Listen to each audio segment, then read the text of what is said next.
finals footy, baby. A bit of finals footy here, son. A bit of finals footy. We're good to rock and roll. Hey guys, how you going? So down BK Sport. We are here for some rugby league action as we find out who will play the Melbourne Storm in the grand final next week. Now, I just want to put this out there. After what we watched today, so if you don't know, today was the AFL grand final where the Brisbane Lions absolutely whooped the Swannies. Yeah, the Swannies got done dirty there. But the Swans finished there, and the Brisbane Lions, I think they finished in 5th. So, you know, it doesn't mean jack that the Storm are in the grand final. Doesn't necessarily mean jack.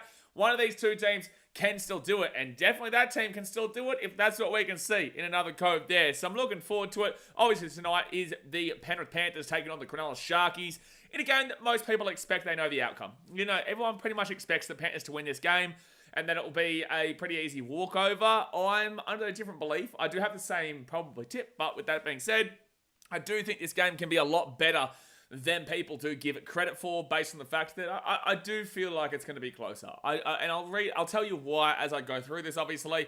But with that being said, there is a reason why the Panthers are very heavy favourites in this game. But guys, about 30 minutes time, the game will kick off. So let's run through these two team lineups, give you some stats from the ladder, and then give you my prediction. And then we'll obviously get into the chat and see what you guys are saying. So go and smack that like button. Subscribe if you are new around here. Hopefully, we do get something with a surprise tonight and a good game, because every single game in the NRL final so far has been a favourite winning. I do give a little bit of leeway for that Manly Bulldogs game, because although Manly were just favourites, it was only very, very just, and most people had the Bulldogs win that game. I did tip Manly, but most people did have the Bulldogs win that game. So that's the only relative surprise, relatively, throughout this final series. So people are just really hoping and begging at this point, really, that we do get a really close game, a good game that goes down to the wire, and it's just exciting, man. So, yeah, look, hopefully this does come here. But like I said, thumbs up, subscribe, let's get into it. So the Penrith Panthers, they come into this game from 2nd position, El Segundo, and the Cronulla Sharkies from 4th position. The Panthers at home here, Accor Stadium in Sydney, which is where the grand final will be played next week. So a little bit of experience here with both these teams. 1 week out. Obviously, Melbourne played at Amy Park. But the Panthers are $1.20 favourites, whilst the Sharkies are $4.60 underdogs. Huge value there. Massive. Like, there's no point betting on the Panthers on those regards. And, like, it's a preliminary final, so anything can happen, hopefully. Anything can happen. But the Panthers, they've got no wins and no shake at all about. So there's no outs there as well. The fullback is Dylan Edwards, with the wingers being Sonia Taruva and Brian To'o. The centers of Isaac Tungo and Paul Alamotti. The 5'8" is Jerome Luai. Halfback Nathan Cleary, who is the captain. The front row forwards of Moses Leota and James Fisher-Harris, with Mitch Kenny as the number 9. The back row, Luke Garner, Liam Martin, with Isaiah Yeo as the lock. Brad Schneider as the 14, with Lindsay Smith, Liam Henry, and Matty Eisenhuth being the interchange, with Casey McLean as the 18th man replacement here. Overall, the Panthers team, it's pretty much as good as what you're going to get, man. You know, there's a reason why they've won 3 premierships in a row. There's a reason why they've been in 4 grand finals in a row. And if they win this game, there's a reason why they've been in 5 grand finals in a row with a chance to win their 4th straight. So this Panthers team, they know how to win. They know how to grind this out. The Sharks, on the other hand, maybe not so much. You have to go back 8 years to see when they last beat the Melbourne Storm in the grand final, 2016. And what's actually quite funny is that you're either going to see a grand final rematch from just 4 years ago, or you're going to see a grand final rematch from 8 years ago, because the Melbourne Storm, they beat the Panthers 4 years ago. The Melbourne Storm lost to the Sharks 8 years ago in 2016. So regardless, we're going to see a grand final rematch from the last 10 years. But look, the Panthers, there's a reason why they're favourites. They have a strong team. The only real out is Scotty Sorensen, who did actually used to play for the Cronulla Sharkies. There's a reason why they're favourites, is what I'll say. There's a reason why. And you'd be loving, Paul Alamotti, you're loving his life right now. He was at the Doggies last year. They had a struggle year last year, not this year. And now he's in a preliminary final with the Panthers, right? And he's starting as a centre. So he's pretty happy with himself. And I would assume that Brad Schneider's on a similar level. They're coming from Canberra. So, yeah, you know, I don't know if he was around in 2019, Brad Schneider, to be completely honest with you. I think he's too young for that, to be fair.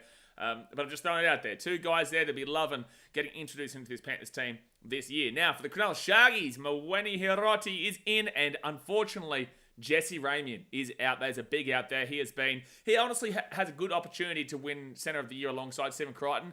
I would not be completely shocked and surprised if Jesse Ramian did get it. Now, guys, we will be live on Wednesday night right here as the Dally M's are on. We'll be talking about everything, going over our predictions, your predictions, and also just going through and watching it as it happens live. So definitely be back here on Wednesday night. Now, the fullback is William Candy. The wingers, Sione Katoa, Ronaldo Mulatalo. Centers of Kyle Iro and CSF Talakai, he also comes in. So not missing too much there. Like, Ramian is significantly better than Talakai in my opinion, but Talakai knows what he's doing. Like, Talakai knows what he's doing in the centers. Everyone does obviously remember him for that Morgan Harper game, but overall, Talakai is still a very solid option. So they don't lose a significant amount, even though I do prefer Ramian by a significant amount. Do you get what I'm saying? 5'8" is Braden Trindle, with the halfback being Nico Hines. A beautiful man. It's not raining tonight, though. It's raining in the Gold Coast. Awful weather here in the Gold Coast. It's not raining, so we won't get to see the beautiful locks all wet. That's what you like to see with Nico Hines, mate. I tell you what, when the wet hair is flowing, the points are coming. That's what happens with Nico. The front row forwards of Toby Rudolph and Oren Kafusi. The number 9 is Blake Brayley. The back row, Britt Nakora and Teague Wilton. With the 13, Cameron McInnes, who is the captain. Interchange, Jack Williams, Royce Hunt, Tommy Hazelton, the big Alex Caruso lookalike. And then I think they were separated at birth, to be honest with you. And then Daniel Atkinson is also on the interchange. He comes in due to the Jesse Ramian injury. And then Mweni Hiroti, he'll be the 18th man replacement. I believe Ramian probably should play next week if the Sharks were to get a result here. I believe he will. I'm not 100% too sure. But, you know, Daniel Atkinson's got to keep doing what he's doing, man. You know, he's been doing a great job for the Sharkies this year when he's on. But Ramian will be a big inclusion if they progress past this point. Because just a reminder, I don't think I need to tell you this, but just a reminder, whoever loses this game, oh, God. Welcome to Bali with Reece Welsh and Ezra Mam. Welcome to Bali. That's exactly where the party is at right now, especially for the Broncos. By the way, Brisbane, tell you what, congratulations. Brisbane Heat, they won the BBL. The Brisbane Lions, they won the AFL. You know, unbelievable. Brisbane Broncos. Okay, we'll stop there. We'll stop there. Also, we won't get onto the Brisbane Roar. But my tip here is going to be, if I'm going to look at it on a realistic level, right? I do say that there is a reason why. Actually, we'll go through the stats here on the ladder first. We'll go through the stats on the ladder. So coming into this game, the Panthers, obviously, like I said, second place. They had a points differential of plus 186. Now, the advantage there is actually the Sharkies with plus 222. So we all know about the Sharks' difficulties throughout the season, especially in that period where, you know, they lost to, you know, the Titans. They lost to, I think, the Eels at one stage. You know, they had a really struggle point of the year, but they've started to power home strong besides that game 2 weeks ago against the Melbourne Storm, where they actually were pretty good for the first. Well, no, we'll get into that. Yeah, they had upside in the first half. No upside in the second half. No. But yeah, plus 222 to plus 186. So the Sharks have the advantage there. In regards to the defense, the Panthers have given up 394 points this year. The Sharks 431. That's 1 and 2. So the Panthers were the best defensive team in the comp this year. The Sharks were the second best defensive team in the comp. And only by about 35-40 odd, which is not a significant amount in this competition, especially when we're talking as 1 and 2. Panthers do deserve that top defensive claim. They do. But with that being said, it's not that far off. It's not that far off, right? And I don't look at players being in and out really overall when you're looking at a defense. You're looking at the collective balance team there, the system that they've put in place. So you take out Cleary or you take out somebody else, you still should be able to, you know, keep that defensive tactics and defensive system in place. It's the attack that usually weakens based on taking like a player like Cleary and that out. So I think that that's a really good collective effort there from the Panthers, which is, well, we know, but no one talks about the fact that the Sharks this year had only given up 431 points, which is the second best defense in the comp. Again, I understand what happened 2 weeks ago, and I understand what happened against the Cowboys too last week, to be honest with you. They did go a few points in that second half, but they crushed the Cowboys in the first half as well. So you do have to take that into account. And that will move us here into the attack, where the Panthers have scored 580 points this year, whilst the Sharks have actually scored 653 points this year. So the Sharks have scored 73 more points than the Panthers this year. Now, we go back to what I just said about the defense. In the attack, taking Cleary out for a majority of the year, having Jerome Luai as a 7 and Schneider and whatnot throughout the team, that does impact that 580. So it's actually still pretty impressive there for the Panthers to keep it up there with the top 4 in regards to... They're not even in the top 4 for their attack this year, actually, the Panthers. Wow, actually, hold on. Storm 692 above them. Roosters 738 above them. Sharks 653 above them. Cowboys 657 above them. Manly 634 above them as well. The Dolphins only 3 points short. Only 3 points shy of the Panthers 580. And I'm going to give you a crazy stat here. The Eels have scored 561 points this year. So the Panthers only beat the Eels attacking-wise by 19 points. Now, the Eels, obviously that comes down to that last game with that 60-odd against the Tigers. But with that being said, they nearly finished in last. They came 15th place. So it's crazy to see that the attack from the Eels was definitely there. The defense, oh no. Oh no, from the Eels, the defensively. But attacking-wise, actually quite similar there to the Panthers for the most part, right? So the balanced-wise, both these teams actually have a lot of balance. And if you hadn't have seen that Storm flogging in the second half, I tell you what, the advantages are actually here with the Sharks when you're looking at the stats. I just want to quickly go back here and have a look. When these two teams last played, or throughout the season, I remember the 42-0. I think there was that one where the Sharks got absolutely hammered by the Panthers, and that was at home as well. That was earlier on in the year, though, midway, 42-0, round 12. I think the Sharks were first place at that point.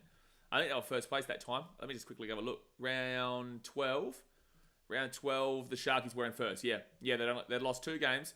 But in round 12, they were in first position, and then the Panthers put that absolute score past them, and then the Sharks had a few struggling weeks. So the first game was 42-0. Was there a second game here in Penrith? I think there was. No, there wasn't. No, the Sharkies did not play Penrith in Penrith this year. So we do only have that relatively unrealistic performance there from that 42 back there in round 12. You have to go based off of it. And I think that when you're looking at the Sharks, they actually probably have a higher upside in a lot of ways.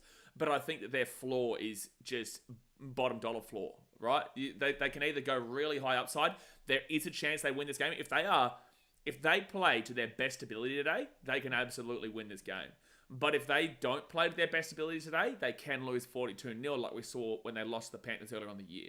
So on a realistic level, you do say the Panthers 1-12 or 13 plus. I will lean with the 1-12 there. However, I can see a world where the Panthers absolutely whoop them, like I just said, because the Sharks can be just really fluctuating, really up and down there. You need to see a big game out of Nico. You need to see a big game out of Cam McInnes.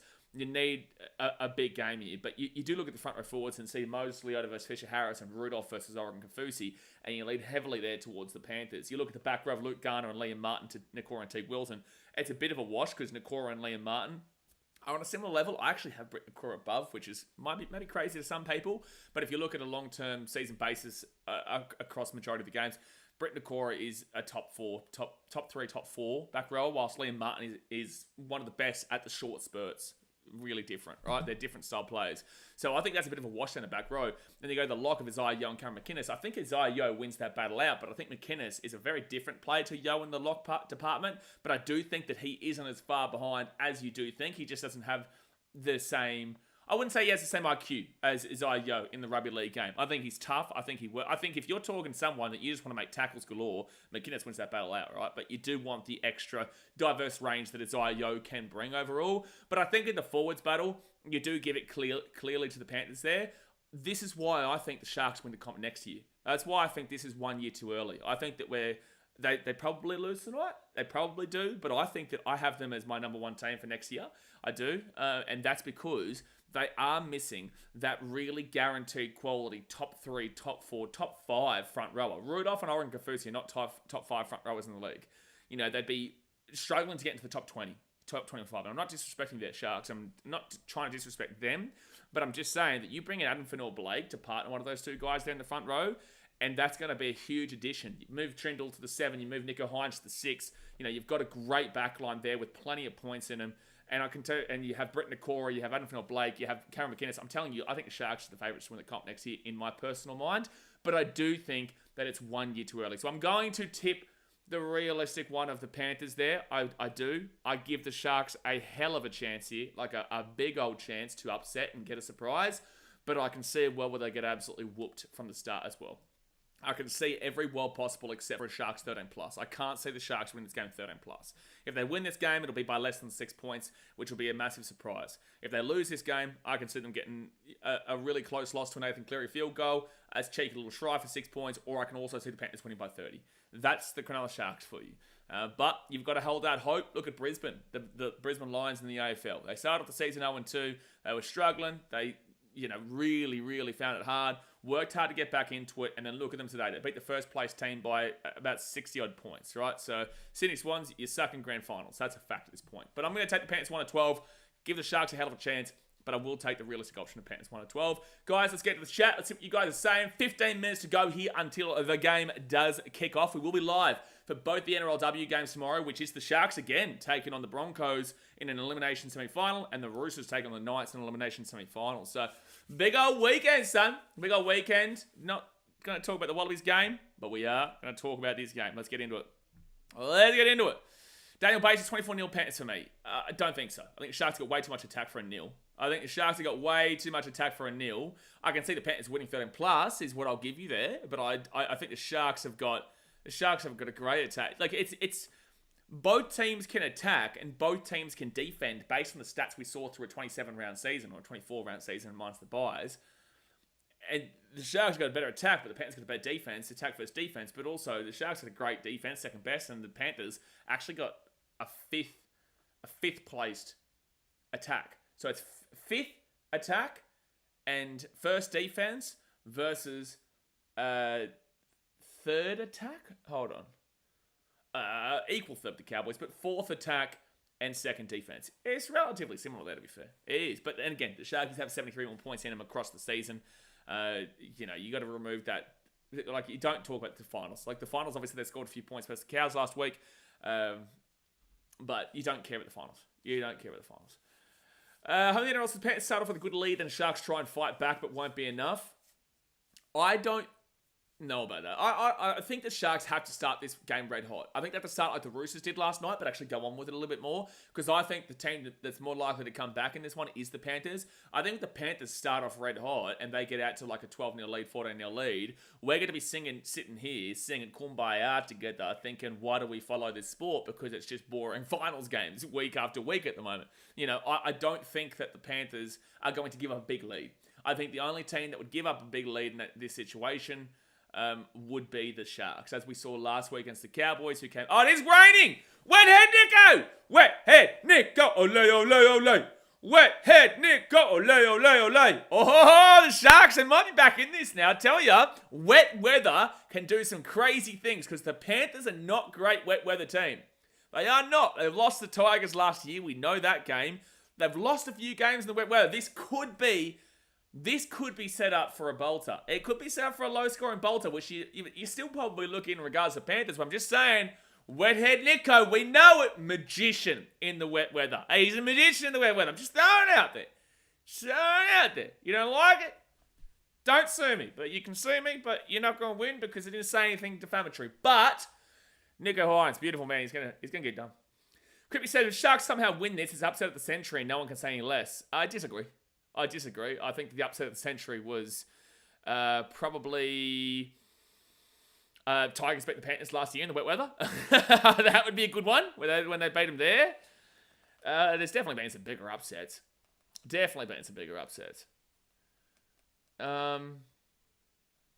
In grand finals, maybe not. Like in finals, there definitely would have been, mate. There definitely would have been. I think that people have got a set vision and set mindset about the Cronulla Sharks, and they don't actually give them the credit for the positives and the benefits that they do possess. The thing that I lean with in regards to the fans is that those things that they're focusing on are absolutely correct and true, but there is so many more components to the Sharks game that do give them a lot of benefits to actually winning this game. So I don't think the Sharks should be fought off at the underdogs. I think that you base that off the Panthers' recent success in the last 4 years. I think the Sharks have every right and ability to actually make this a good game. I don't know if they have the experience right this very second to win this game against the Panthers, but I do see that there is a light at the end of the tunnel here for the Sharks that they could win it. But again, I will take the Panthers. However, there is absolutely a will. There is absolutely a will because people are too heavily focused on one side and they refuse to see the Sharks have a better attack. They do. They didn't have a better defense, but it's close enough.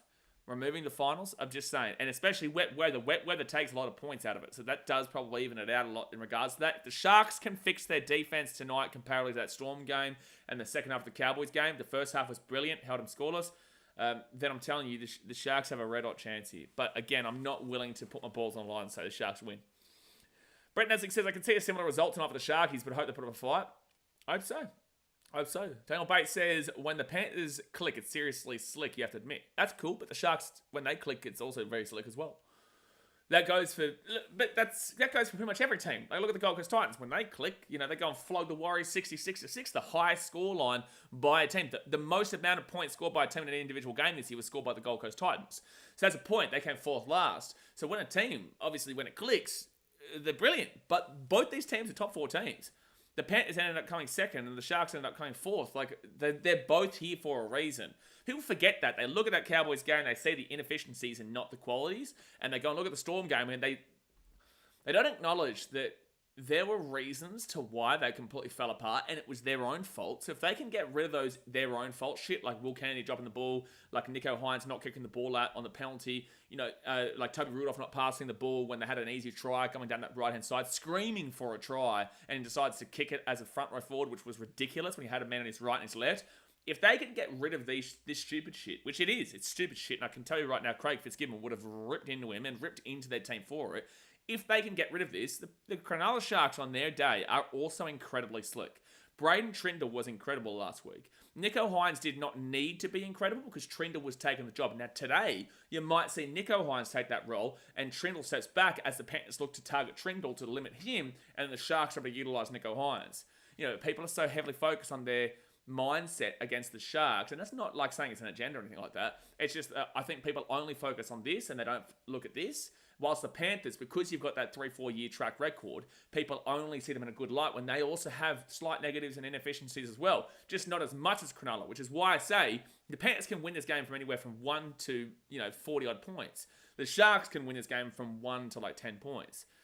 That's the difference there. If the Sharks aren't on, and the Panthers are, they'll win by 40. If the Sharks are on, and the Panthers are on, it's going to be an either way game 1 to 6.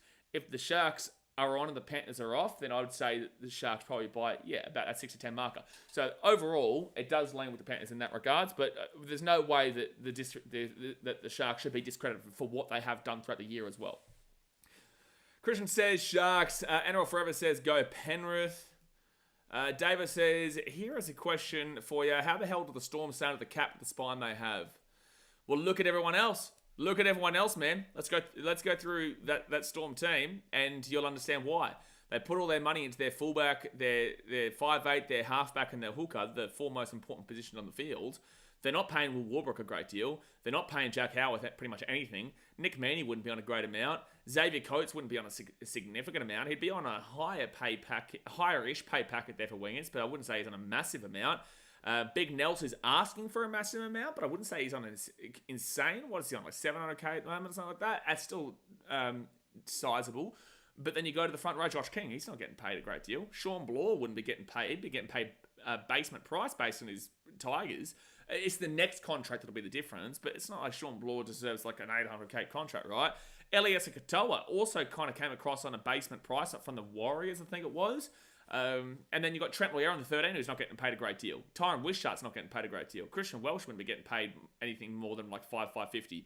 Tui Kamikamica wouldn't be getting paid a great deal, and neither would Alec McDonald. So you look at the 1, 6, 7, and 9, and you say, shit, yeah, they've got a great deal of... they've got a fantastic amount of money put into their 1, 6, 7, and 9. But you look outside that 1, 6, 7, and 9, you can understand how they do it. You can understand how they do it. And that's from a non-biased perspective. Most people obviously want to shit on them. I think that more so, if you want to complain about a team that looks like it's over the cap, it would still be that Sydney Roosters team. Now, that changes next year. It changes next year. But Tedesco, Tupou, Suoli'i, Manu, Dom Young, I wouldn't say Luke Keary, Sam Walker, Warrior Hargraves on the upper side. I wouldn't say Lindsay Collins on a significant amount. Angus Crichton, big time, and on an upgrade now, but that's more so later. Radley be on a decent enough amount. You look at that team and you go, shit, okay, they've got decent amount of players across the board there. That's looking a little bit more dodgy. Obviously, that didn't really work out, but that's not the point that I'm making. So, I don't see the Storm being over the cap in regards to that. I think that they've dispersed their money specifically into the spine, and they've kind of just worked their system into the players outside of that. Nate J says, I reckon Sharks will be in it for 20, then penny by plenty. Thank you, Nate J. Logan Paulsek says, this game will really decide if the grand final will be great or shit. Disagree. I disagree. I think that if it's Storm versus Sharks, I've got the Storm winning that game. I do. But if Storm Sharks games are usually something to go by, again, if the Sharks limit the stupid shit from week 1, they would have had a red-hot chance in that game because the Storm weren't that great until the Sharks just completely fell off a cliff. If they don't do the stupid shit, they don't fall off the cliff, in my personal opinion. I don't think the Sharks win that game in Melbourne, but I'm just saying that Melbourne still go and win. It will be a better game there. Panthers Storm actually could be a ripper. Panthers Storm could be a ripper of a grand final. And it should be. And it should be a ripper of a grand final, which obviously will be live here next week. Jay says, no pressure on the Sharkies. Sharks are sneaking upset. A little sneaky. Huh? You jam in. A little bit of snaky here. Snaky there, snaky everywhere. Jared Troy said the Panthers win this game and the grand final will be awesome. I also agree with this, though. Like, I will say, I don't completely discredit the Sharkies for making a good grand final next week, but Panthers Storm grand final could be a ripper. Like, an absolute ripper. 5 minutes to go until kickoff here, guys. Hit that like button. Go do it. It's free. It helps the channel. And obviously, subscribe if you are new. Slubber says, golden point game here would be nice. Oh, how good would that be, Slubber? That'd be beautiful. That'd be beautiful. That would be beautiful, son. Logan Borley says, Sharks haven't scored against the Panthers since 2022. Is that true? That's actually a crazy stat. 2023, and we go back here to the Sharks. Jesus, got to reminder of that little Broncos game there in the grand final. Woo! Where's the Panthers there? A 28. Wow, yeah, fair enough. Yeah, did they only play him once last year? Did they only play him once? Yeah, they did. So played, like, context involved. They've only played each other twice in the last 2 years. But you are right. And you go back to 2022. And did the Sharks win it, though? No, they lost 20-10. That's right. But with that being said, the last time these two teams played in a finals match, the Sharkies did win by a field goal. I was there. It was at Allianz Stadium. They only play each other once. They only play each other one time every year. They're dead set. They only play each other one time every year. It's like us and the Roosters at the Rabbits. We never play them away. Mr. Sundo! Hello, Mr. Sport. Hello, Mr. Sundo. We saw you last night. We're giving you a big old shout out here on the channel. Unlucky loss there, mate. But I think we both know it was expected. You know, it's not like you went to that game thinking, oh, here we go. You know, you went down there as a true fan. Good on you, mate. We back you in. But it was expected. You know, it was expected. Brenton says the head is wet, but I will say, Sundo, and I know you probably won't want to hear this right now, I am concerned about the Roosters next year. I will say this. I thought that it was a win now moment, and if you didn't win now, if you don't, like, I don't know how quickly it gels for one, but if I was so many players, I genuinely don't know if the Roosters make the 8 next year. Like, I will throw that out there. It's a bold call. It's a bold statement, I know. But, like, not only is Kira gone, you've also got Tupanua gone. You've also got Warrior Hargraves gone. You've also got Joey Manu and Suoliti gone. It's both your centers there. And then Sam Walker won't come back until halfway through the year. And then how long does it take for him to get back into the swing of things? And also, I don't believe in Sanders Smith. So who's your 5'8"? Is he your 5'8" when Sam Walker goes back to the 7? And it's like, are you convincing him? I don't know. I'm concerned. I'm not saying it's going to happen. But I'm just throwing it out there that there is a little bit of a smoky there and the Roosters missing the 8 next year. But the Sharkies coming out of the field. Yeah, mate, you're on TV, son. You're famous. Now you got to call your mum and say, Mama made it. Well, here we go. Sharkies, surely they love playing in the wet, don't they? They're a Cronulla shark. They're a water animal, son. The Panther, if you put a shark and you put a panther and you put them both in the water, who's winning? I'm telling you right now, it ain't no Penny Panther. It ain't no Penny Panther, son. So I'm telling ya, Nico Hines, he's got the wet hair, magician time. I'm telling you right now, here come the Sharky Sharks. Here they come. Sharky Sharks are on the field right now. Shuey says, don't mean to come in and be a party pooper, but pretty down after that AFL granny. You're an inspiration to many, including me. I've kept my head up and I'm excited for next year. Love the content. Appreciate you, Shuey. Keep firing up, mate.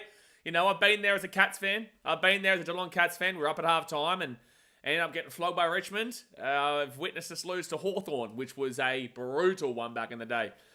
You know, I've witnessed us lose in a prelim to your Swannies, obviously. But yeah, look, it is what it is, mate. You know, you just got to power on through it. Look at me with the Titans.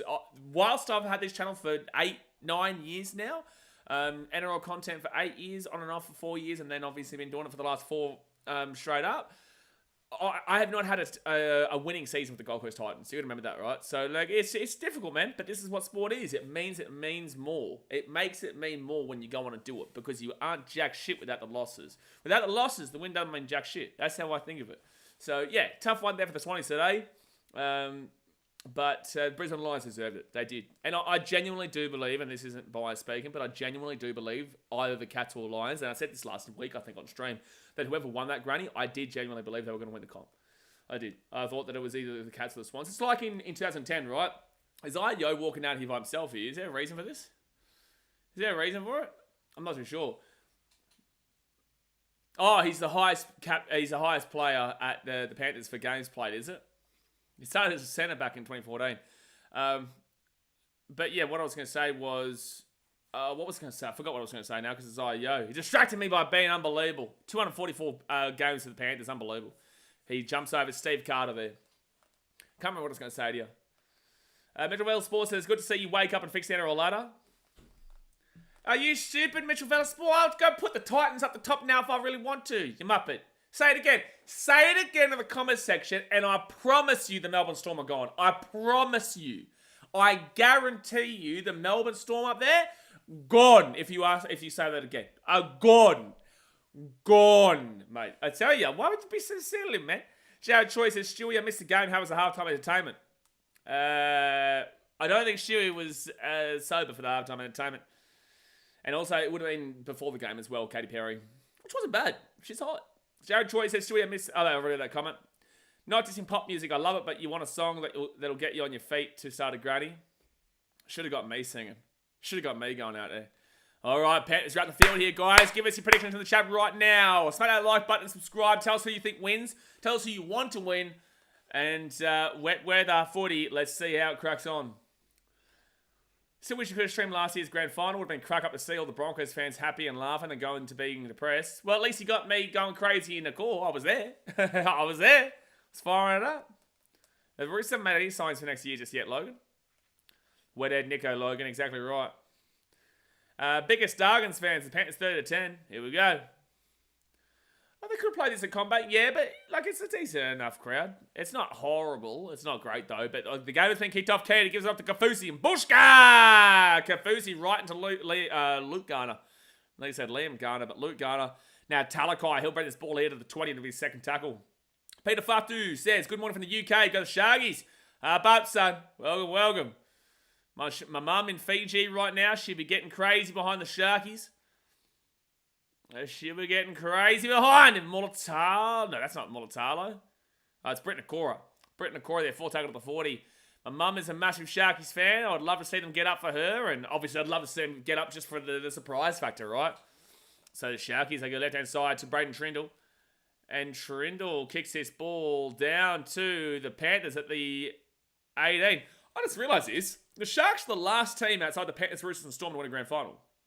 2023 Panthers, 2022 Panthers, 2021 Panthers, 2020 Storm, 2019 Roosters, 2018 Roosters, 2017 Storm. So the last team, and the Storm were in that grand final too in 2016, the last team to win a comp that isn't the Panthers, the Storm, or the Roosters is actually the Sharkies. I didn't actually really recognise that. So third tackle here for the Panthers, and they'll get this ball here to the 40. Gives it up to Isaiah Yo. And yeah, by the way, lovely to see Sharkies fans get out in attendance. Not you, Pete, not you guys here on the stream. I'm talking about the people in Cronulla, who should have done way better last week. Really disappointed in their turnout last week. But good to see them turn up out of the blue. Crazy stuff. That's crazy. They're in a prelim and they decided, look at them all. Wow, massive fan base, massive. Oh, Katoa gets slammed by Paul Alamarti. Bushka. Sachin Kelton excited for this one. Hopefully better than last night. Well, I did say as well last night that I thought this game had the better chance of an upset than the Roosters. And I haven't been proven right yet, but I haven't been proven wrong. Penalty to Sharkies. Woohoo! Sharkies with the penalty early.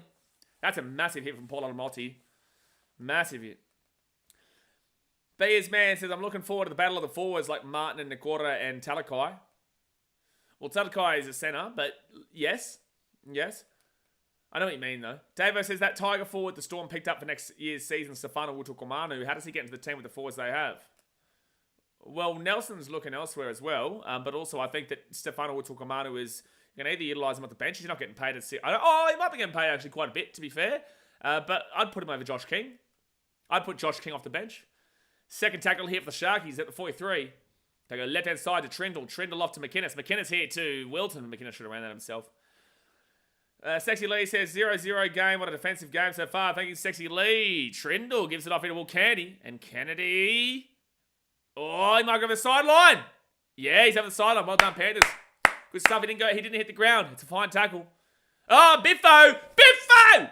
Bushka, Bushka, Bushka. Biffo, here we go. Fire it up. Oh, there actually is a Biffo going on here.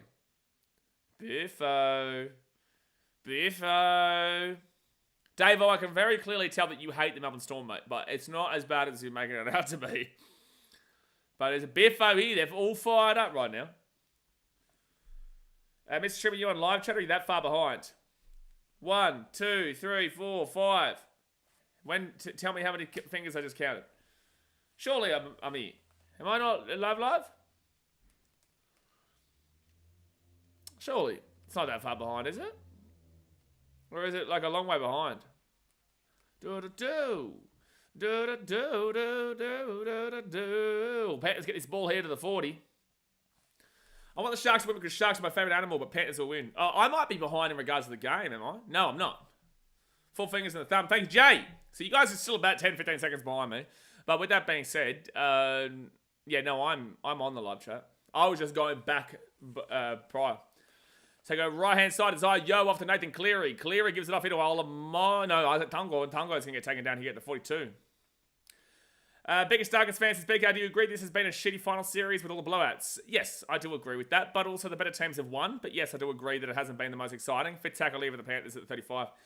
Chase Hamer says, let's see the game, surely. Get a job. So, fit tackle here, and Nathan Cleary is going to put that ball. It should be Will Kennedy who grabs his ball to 15. No, Edwards knocks it back. Panthers throwing it around, and Sharkies get the ball to 25. Bit dodgy there. Teague Wilton gets his ball here at the 30. Now, second tackle. On the shot. This is Sharks doing because the favourite animal is hilarious. What do you think is the bigger achievement going 4 years in a row or win State of Origin game in Queensland? 4 years in a row, brother. Oh, it's knock on Toby Rudolph. Toby Rudolph, welcome back. We know this, Toby Rudolph. We know this man. Yes, we know this man. That's what he does. She says, Katy Perry wasn't bad. She's hot. What a statement. Well, that's what it is. To be fair, Fisher Harris does kind of grab at that ball there. I'm surprised. But with that being said, it is a loose carry. So knock on Sharkies there. Panthers get the ball at the attack in 45. Best games for Cowboys Knights and Dogs Manly. I would say yes, but Dogs Manly was the best of the lot. Dogs Manly was the best of the lot, but you are right. Cowboys Knights would easily be second. And it's unfortunate because they were the first 2 elimination finals of the series, so we didn't get obviously any good games last week and not so far this week, but hopefully this one's a good one. Second tackle here with the Panthers. They're 28 metres out here from the line. Paul Anamotti off to Jerome Luai. Luai gives it off to Isaiah Yo. Isaiah Yo to Moses Leota, and Leota taken down here at the 28. AWS up with Cronulla. I don't know you don't know who you support. 4 tackle here for the Panthers and they'll be taken down at the 24. But I can't even believe there was a question. Win State of Origin game in Queensland or 4 years in a row. Absolutely 4 years in a row. Penalties, the Panthers. Do they take the 2 here? It might be a Biffo again here. Oh, it's a trip. It's a trip against the Sharkies. I tell you what's interesting. Like, we're finding that anyone who goes for the 2 early... Oh, yeah. Oh, Toby Rudolph, bro! This guy is infuriating. Toby Rudolph is infuriating, man. Dead set. This guy, man. I don't want to hear his excuses in the media this week. It's a send-off, you wish. I don't want to hear the excuses of his injuries and whatnot. He does this every week, man. Like, what are you doing? Like, what? How are we going to use that as a hurt foot excuse and you've just gone and tripped him? He does this every week. The Bulldogs literally were given a free win from Toby Rudolph. He gave away multiple penalties. He gave away I think both of the tries that the Dogs scored were through him. It's ridiculous. Toby Rudolph does this every week and then has the audacity to come out and say, oh no, I've only been playing poorly because of an injury I've had throughout the year. I disagree, mate. I disagree. I don't think you have the IQ for it. I don't think you're much better player than me when it comes to there. But from watching him, comparing him to other players, Toby Rudolph does not have the IQ to win the competition. Dead set. He does this every week. Every single week. He's been so good in the past, but he's had an awful, awful year in 2024. And that's not due to injury. That's because of lacking IQ to trip a player there. Dead set. He's a liability at this point. Brett, the Dogs got a free win off Toby Rudolph, like literally 8 weeks ago. So they're going to get the 2 here, the Panthers. They're going to make it 2-0 early doors. And there you go. There we go. It will be 2-0 to the Panthers after 7 minutes. Toby Rudolph knocks the ball on and then proceeds to give the penalty away 2 tackles later. He knocks the ball on at their own 45 and then proceeds to give the penalty away. And something that was very, very easily avoidable. Shuey says, most points in the finals, 192, and 6 of those ended Brisbane's dreams are the memories. 6 of those ended Brisbane's dreams. Are you talking about last year? What? Well, I don't understand this comment. Most points in finals, 192 and 6 of those. I don't understand. Are you talking about last year? Are you talking about this year? I don't, because Broncos weren't in the finals this year. So Sharks here, very confusing comment. But the Sharks will kick it off and the Panthers will get the ball here for the 5. Biggest Nuggets fans, Panthers are scared because they take the 2. They can't score a try. Not necessarily, man. I don't think the Panthers are scared here. I think that they go with the smart option that doesn't always come off. I would say that it's a smart option, but again, it doesn't always come off. So second tackle here with the Panthers. Look at the Roosters last night, for example. So Isaiah Yeo, he's going to be 22 metres out of the line, third tackle. Well, no matter what happens in this game, we won't be in the grand final next week. That's a good point, but then who does the Sharks bring in to replace him? They don't exactly have a great deal of forward stocks, and that's why I'm looking forward to seeing Adam Fanua-Blake for the Sharks next year. All right, yeah, but the Roosters being scared of the Storm is a very different story to the Panthers being scared of the Sharks. Like, they're not comparable. Like, yes, I wouldn't disagree, but I do think the Roosters were nervous, and justifiably and rightfully so. Oh, Liam Martin might have to come off the field here. Liam Martin's going to have a HIA here. Yeah, he's been rocked in that one. He has been rocked in that one. And, oh, yeah, face to the forehead to the noggin of Will Candy there. Yikes. Martin out, massive loss. He fails the HIA. I don't think he'll fail the HIA, but he'll be off for the next 15.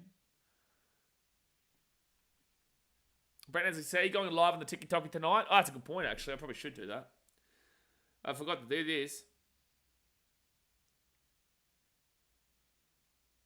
All right. Actually, great point. Thank you, Mr. Esley. Thank you, Mr. Esley.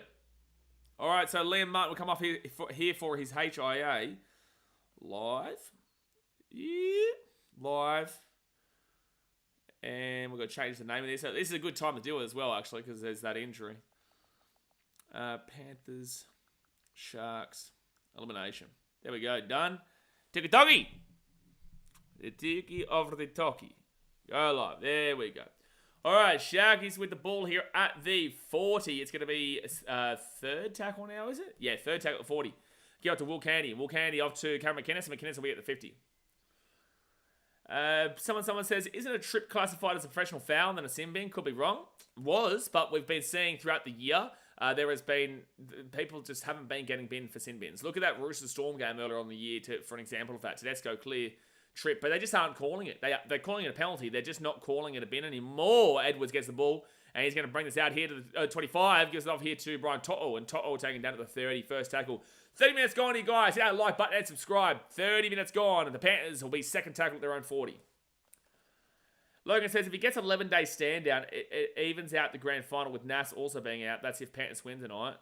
Yes, there's actually quite a few players that they're saying are potentially out. There's no way Jerome Hughes misses that game. They did throw that out there, though. It looks like a bit of tactics being thrown around for me. But Nelson Thompson-Amona unfortunately does deserve to miss next week based on what we saw. Like, you can't be making that tackle. You can't be putting your shoulder into the face of an opponent. Like, that's a suspension. It shouldn't matter whether it's a grand final or not. You can't be doing it. Well, you can't be doing that. But Will Candy, you'll get this ball here at the 11, first tackle. First tackle. Build that follow base up. What's what we do, son? Jace is hoping the Muppets from here migrate the TikTok. Fair enough, absolutely. Second tackle here with the Sharkies, and they'll give it off here to Katoa. High tackle. No, they didn't call it. Everyone talking about how it's a bad suspension is just plain stupid. It's because... So I don't think that people are saying it's a bad suspension for the purpose of what actually happened. I think they're saying it because they want to see the best take on each other. Which... Molotov is trying to say a crusher here. Won't get it, though. I just feel like people let their emotions carry themselves away, unfortunately, and they don't look at the actual instance. There's a reason why the NRL have said 3 or 4 game suspension. There's a reason why it's as harsh as it is, and that's because he has directly contacted the player. And mind you, the Roosters, not heavy in the forwards department, to be fair, front row forwards department. They've got Spencer Leniu and Jade Maria-Hargraves and Lindsay Collins, but you take Lindsay Collins out for the entirety of the game, and they got absolutely manhandled through the forwards, right? So that's the point. People look too heavily at emotions. They don't take the emotion out of it and look at it from a non-biased standing point. Yes, of course, I want to see the best play each other in the grand final, but it's a suspension. It is.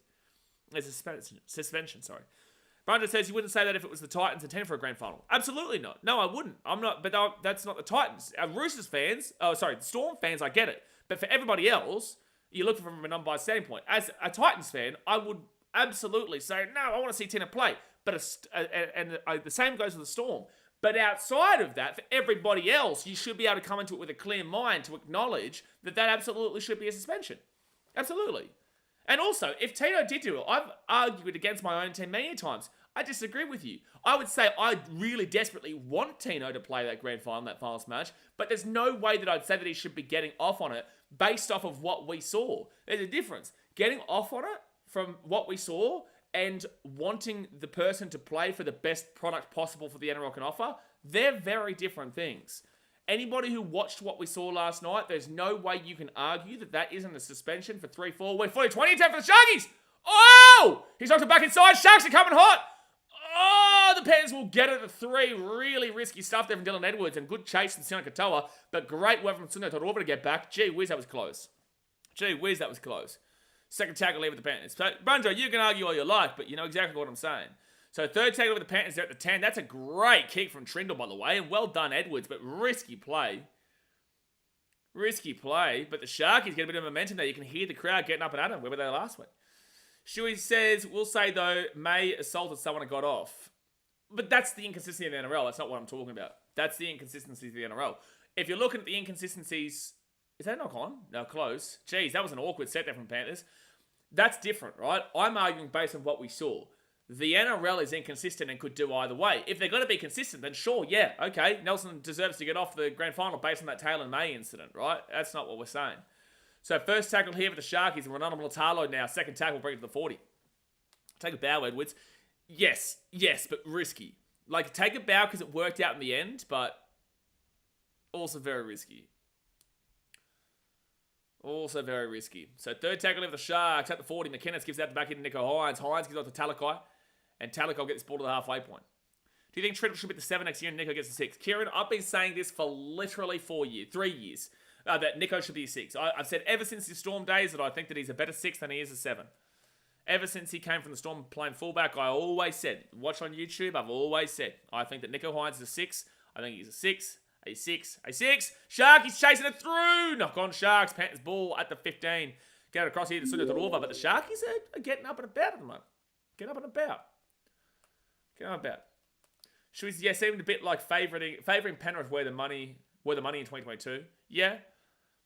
Which, funnily enough, if Nelson is allowed to play, would be going against Penrith. But if he isn't, then the harsh thing there for the Storm is that the Panthers, the team that they would be playing if they win this game, would be the team that benefits from that, whilst the team that is the opposite and the hypocritical side of that, 1 second here, Panthers, no, turned down the 4th tackle at 45, would have also been the Panthers, right? So it's like last year with the Titans, yeah, with the Dolphins and Eels game, we got dudded with a penalty for being offside in the field goal attempt against the Dolphins, which lost us the game. Left-hand side, Panthers, Lamati, he should have passed the ball to Sunday Turuva. Oh, Taruva was open on the wing there. Luai gets the ball back into Dylan Edwards. It's fit tackle. They get across into Taruva now. It's too late. Taruva puts it up, and that should be an easy grab it for the Sharkies, and they will get it here at the 5. Bring it out here. Trindle here. Gets off Luai. Well done, Trindle. To the 15. First tackle.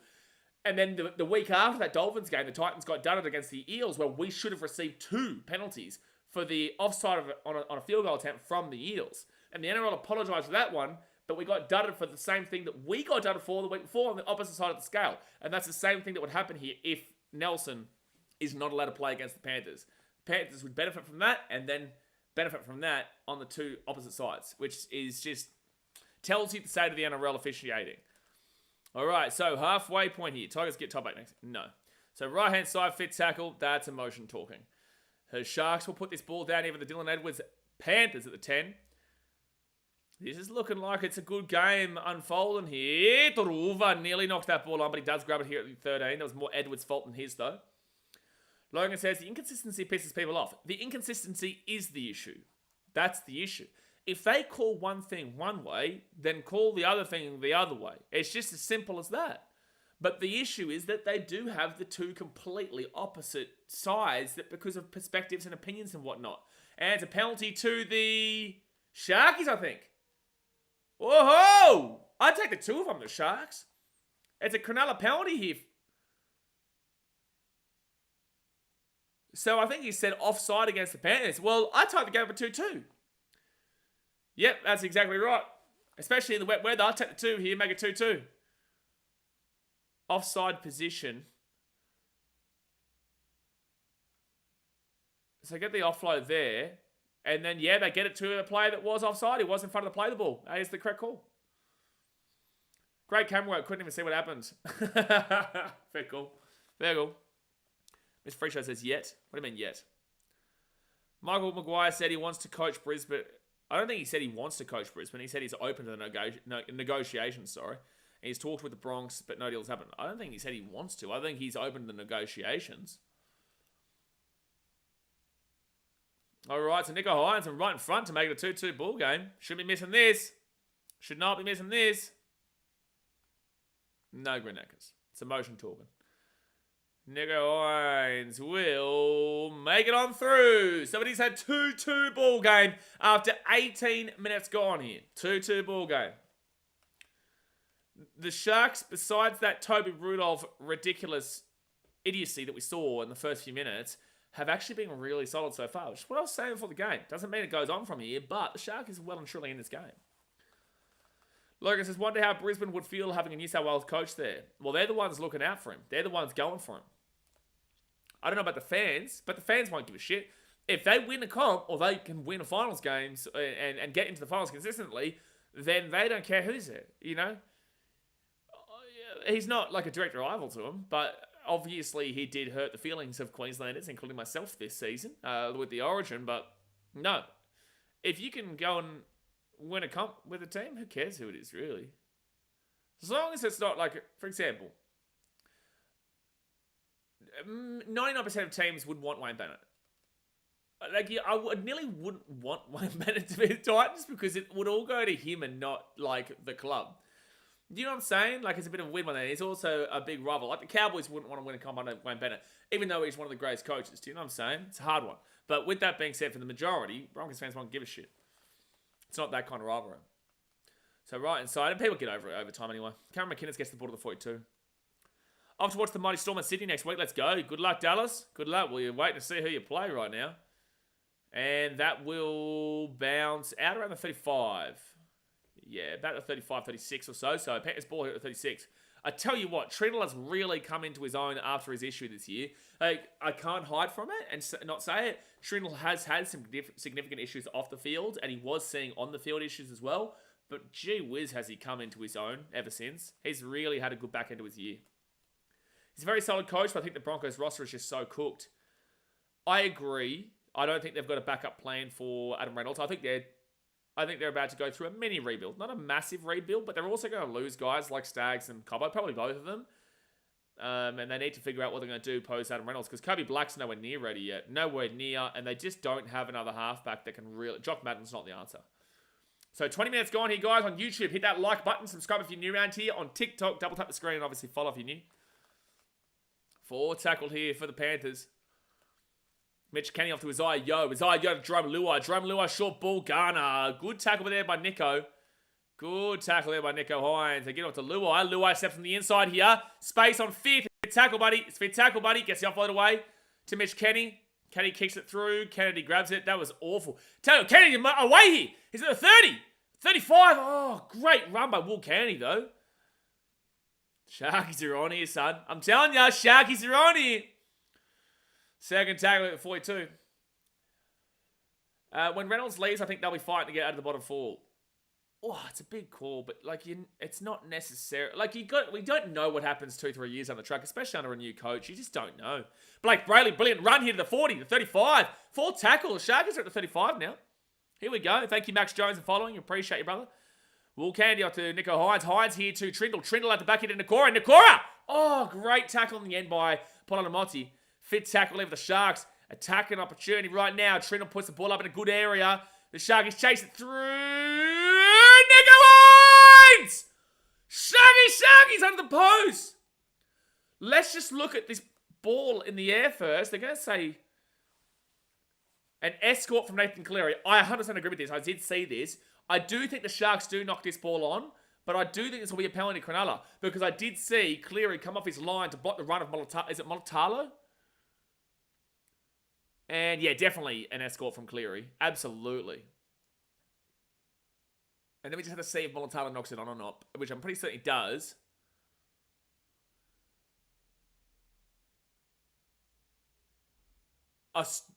There's no escort from Cleary. He's backing up into the play running through. I'm sorry, but I disagree with that.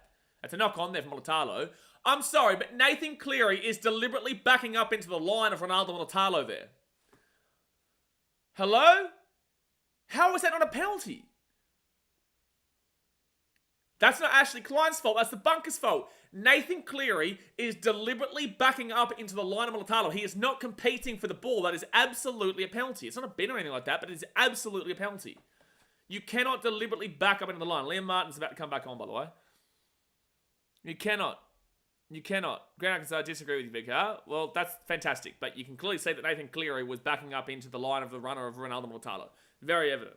So third tackle here with the Panthers at the 35. 15 Willow says Penrith look tired, still winning no matter who they play with that big Nas 2. That's a 40-20. That's a 40-20. That's a massive game-changing call to not call that as an escort. That is massive. They've got to kick the 40-20 off that. It should have been a Sharks penalty. It should have absolutely been a Sharks penalty. Cito says, brother, this is why TikTok account, not an actual ref. But that's going to be a 40-20 there for the Panthers. So it's going to be Panthers here at the 15. Saying he milked it is the dumbest shit we ever seen. Molitalo still goes up for the ball. How can you say that he milks it? Ridiculous. It's brain dead. First tackle there for the Panthers at the 15.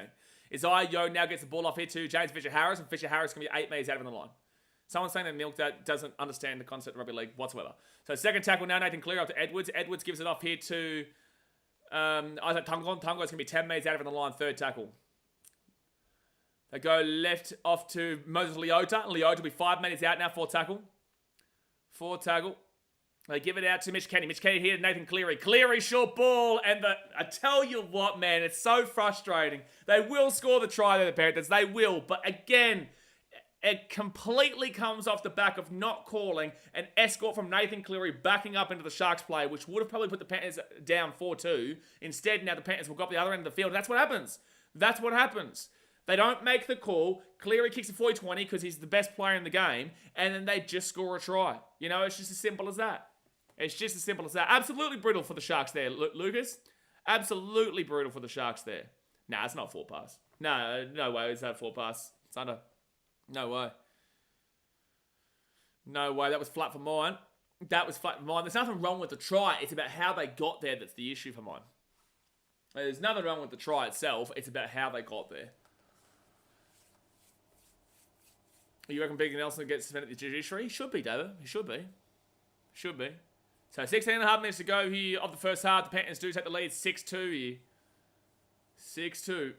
Everyone's saying they're going to side Sam Walker, but Broncos are going to have crazy salary cap pressure and will not be able to afford him, especially with Carrigan, Haas, Mam, Welsh with 3.5 to 4 million. No, I think Sam Walker will say the Roosters. I think that fortunately for the Roosters, in a positive and a negative. Negative is that you don't know if Sam Walker will be able to do it again after his ACL because it's a really tough injury. The positive is that now not many other clubs are going to be looking at Sam Walker because they aren't convinced or don't know how Sam Walker will come back from his ACL injury. So it's a benefit. It's also a benefit there. Nation 94 has the game going. It's looking very wet. It's looking very rainy. Panthers up 8-2 with 16 minutes to go the first half. But the Sharkies are well on, though. Like, the Sharkies are giving it a good old go. I do think they just got absolutely dudded with a call that allowed the Panthers to get up the other end of the field and score. But it's a great game so far. It is a fantastic game so far. Brenton says flat. Absolutely. David says, you reckon Big Nelson will get suspended? Oh, I've already read that comment. Nathan Cleary pulling out. Is he into Braden Trindle? Yeah. Well, he's in Braden Trindle. Stop it. Stop it. Panthers hate the rain. Yeah, Panthers aren't great in the rain. I did say this before the game.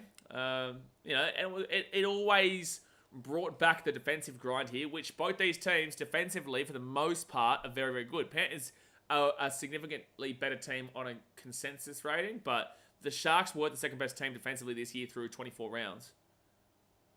So Dylan Edwards will grab this ball here at the 3. He gives it off here to Lindsay Smith, and Lindsay Smith will be taken down to the 10, first tackle. This game's been a lot better than last night's game. Well, last night's game at this point was also quite close until the Storm started to blow it away. The first bit of the game was actually really, really close. The Roosters did lead 8-0. Was it 8-0? I think they led. All right, third tackle now for the Panthers. They go right-hand side to Liam Martin. Knocks it on. Sharkies chance. Blake Brayley with the ball at 15. Big opportunity here for the Cronulla Sharks to hit straight back. You can't do that straight after a try. After you score points, you just need to completely set, but that's what the weather brings in this game. First tackle here for Cronulla. They're 9 metres out of the line. Blake Brayley gives it off to Nico Hines. Hines here to Toby Rudolph. Oh, he's unbelievable. He's unbelievable. He's lost that ball. Referee hasn't called that. It's a knock on Sharks, absolutely. Oh, there's a knock on there. Karma. I tell you what, how on earth did Toby Rudolph not get caught for that knock on? Again, it's karma because they'll knock the ball on further down the set. But how have they not seen that knock on for Toby Rudolph 5 metres out? I don't know how long it gets in the team with Wishart being preferred over here. Do you hate the Storm or do you like the Storm? You're talking a lot about the Melbourne Storm, but you're also talking about how they're over the salary cap and shit. I don't understand. If you hate the Storm, then you are obsessed with the Storm, because that's every comment. But if you like the Storm, then why are you saying that the Storm are over the salary cap, Davo? I don't get it. It's very confusing. All right, so the Panthers now, they're 15 metres out of their own line. 9 from 12 completions for the Sharks, 10 from 13 for the Panthers. Appreciate you, Nation94, follow. Get around it. Nate says, hi, hello, mate, how you doing? So, knock on Panthers. This is where the footy does, ladies and gentlemen.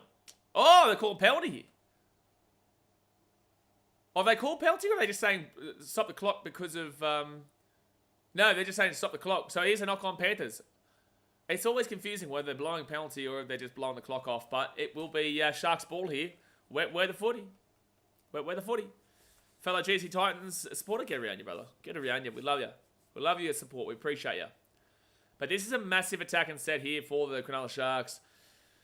It's going to be a tight one here, and you just need to capitalise on your opportunities, but you're not going to get... I don't know. Like, I do think this game probably finishes around like that 18-16 kind of mark at the moment. Panthers way, but I would say right now it's looking likely to be one of the lowest scoring games here. So first tackle here, especially with the wet weather. They give up here to Britton Nakora, and Nakora at the 25, and Nakora will run it to the 20 with second tackle here. Second tackle. Appreciate you, Nate, for following. Blake Brayley gives it off here to McInnes. McInnes underneath to Hazelton, and Hazelton will be third tackle here. Third tackle now at the 15. Can the Sharkies get back over the line? Couple of knock-ons from both teams. Toby Rudolph, hold that ball, son. Hold that ball, son. Fourth tackle now at the 10. So go right inside Nico Hines. Hines at the back here to Trindle. Trindle. That's another knock-on. That's another knock-on. That's a huge hit. And so Todorova picks it up. Todorova! Oh, it's another 23. Great run. 0 tackle. Pap season TikTok. So I mean, I'm a true Storm supporter, and we have a great team left to watch. I left to watch second half on TikTok last night, and Paps, Munster, and Hughes were on fire. Absolutely. Yeah. No, it was a great performance there by the Storm last night. Cleary's away. Oh, he gets the ball away to Dylan Edwards. Edwards hit the 35, at the 30, at the 25, the 20. Taken down. Second tackle here. They're hitting back on the Shark. He's making really silly mistakes, but it's coming because of the wet weather. Garner. And Luke Garner's going to be 11 metres out here from the line. 11 metres out here from the line. Third tackle, Mitch Kenny to Isaiah Yeo. Isaiah Yeo at the back now, and they'll be taken down. 9 metres out. Fourth tackle here for the Panthers. Mitch Kenny to Isaiah Yeo. No, he doesn't give it to Yeo. It goes out the back here. That's a knock on Panthers. That's a knock on Panthers. Nate, we're going to have to time you out there, brother, because you're saying try just to annoy other people. Because there was no try. There was no try. Alrighty. So that was a great run there from Nathan Cleary, though. Just steps inside Kyle Iro and I think it was Trindle. And then gets that offload onto the inside there for Dylan Edwards. Edwards taken down to 20, but a great run. But then, unfortunately, the wet weather brings in the knock-on here from Brian Toto. Oh, well, it was a bad pass. It wasn't Toto's fault. Lots of lollies being dropped. Plenty of lollies being dropped to you, Sundo. The old lollies. They love a good dropping. So, Siona Katoa, he'll get this ball here to the 25. It's very close to a high tackle there. There was a bit of a swinging arm, but they go seriously for Talakai. Talakai here gets the ball here to the 40, and it'll be second tackle. Second tackle. I'm like, you sick of the same people in the finals, even though Storm are in? Well, the 4 teams that have been in the prelims are all the last 4 premiership winners. Panthers the last 3 years, Storm the year before that, the Roosters, the Storm, and then the Sharks back in 2016. The last team that wasn't a part of the top 4 that won a comp was the Cowboys in 2015, who came 5th. Who came 5th. So it tells you a lot. So 5th tackle now for the Sharks. Hazelton taken down at the 42. Brayley to Hines and putting the ball in the air is the right play. Put the pressure on because the knock-ons can come, but Tuttle grabs it here at the 15. First tackle. 10 minutes to go here the first half, guys. On YouTube, hit that like button and subscribe. If you're on TikTok, double tap and follow. That second tackle over the Panthers at the 20. AJ South said, who scored the first try? Was it Luke Garner? Was it Luke Garner? I think it was. I think it might have been Luke Garner. Someone in the chat, please let us know. So 4 tackle now for the Panthers, and they're at the 35. The Sharks can't be the ones to go up the next try, in my opinion. I think the Panthers, if they score again, I just don't know if they're going to get run down. And I said this before the game started, that the Sharks have to be the team that, be in front of the Panthers rather than, having to do the chasing. Because I don't think the Panthers, I think they're happy to go with the really grindy, balanced, just kind of frustrate the shit out of you approach. Whilst the Sharks, I don't think they changed their approach. As we saw last week, they didn't change their approach from the first half to the second half, which is why the Cowboys kind of didn't come over the top of them, but nearly came over the top of them in the second half last week. Was it Alamotti, Lucas? I can't remember. Was it Alamotti? No, I'm sorry. Nico Hines, he can't be making that pass in the wet weather, bro. So knock on there from Talakai, but I blame that. That's a hospital pass from Nico Hines, unfortunately. That's a hospital pass from Nico Hines. Paul Howard says, Australia loses to New Zealand today in the championship. Yeah, Australia suck, bro. The Wallabies, they suck. We haven't won the Bledisloe Cup in about 25 years. Or 23 years, whatever it is. But that is, unfortunately, a hospital pass from Nico, which puts Talakai under way too much pressure in wet weather, and he knocks the ball on. Side footy in the rain. That's the one, best sport. That is the one. Oh, Paul Alamotti scored first. Thank you, Mia. Thank you, FGHS, for following. Thank you, Mia. So it was Paul Alamotti who scored first, by the way, AJ Stowers. Second tackle over the Panthers at the 35. They give it off here to Isaiah Yeo. Yeo gives up to Cleary. Cleary slips over, unfortunately, and he'll be taken down at the 35. At the 35. Third tackle. I just don't think the Sharks can concede next. Fourth tackle here at the 28. Wallabies last won the Bledisloe Cup in 2021. Yeah, so 23 years ago. I was right. So Nathan Cleary. Cleary gives up to Martin. Liam Martin gets away from one and then taken down here at the 15. Fifth tackle now for the Panthers. They're going to put that ball up in the air. Make it difficult. Put the pressure on. I think that's a knock-on from the Sharks. No. They're going to say Cronulla ball? Really? I thought that came off Will Kennedy there.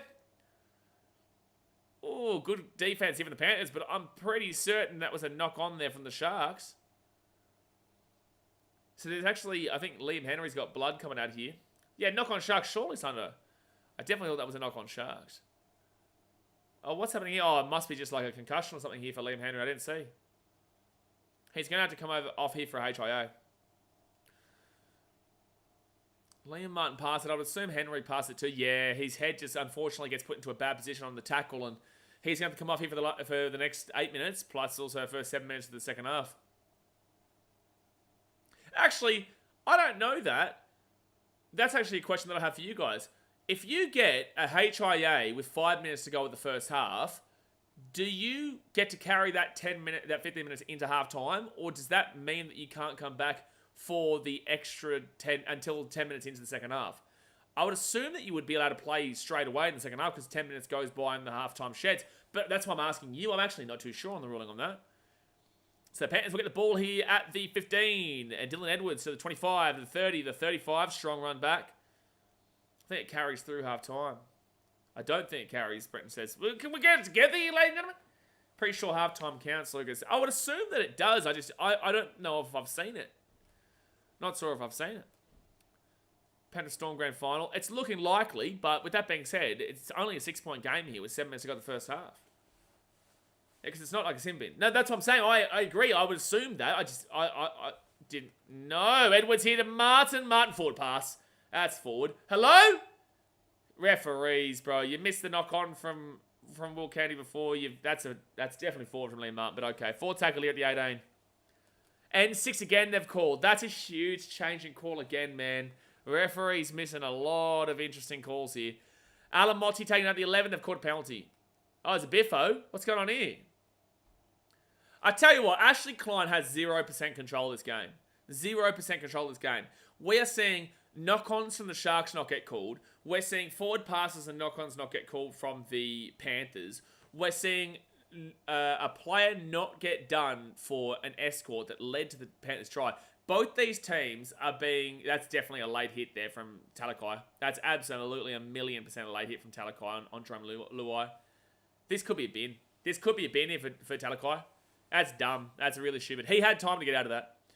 That's intent. That's intent for me. That's got to be a bin.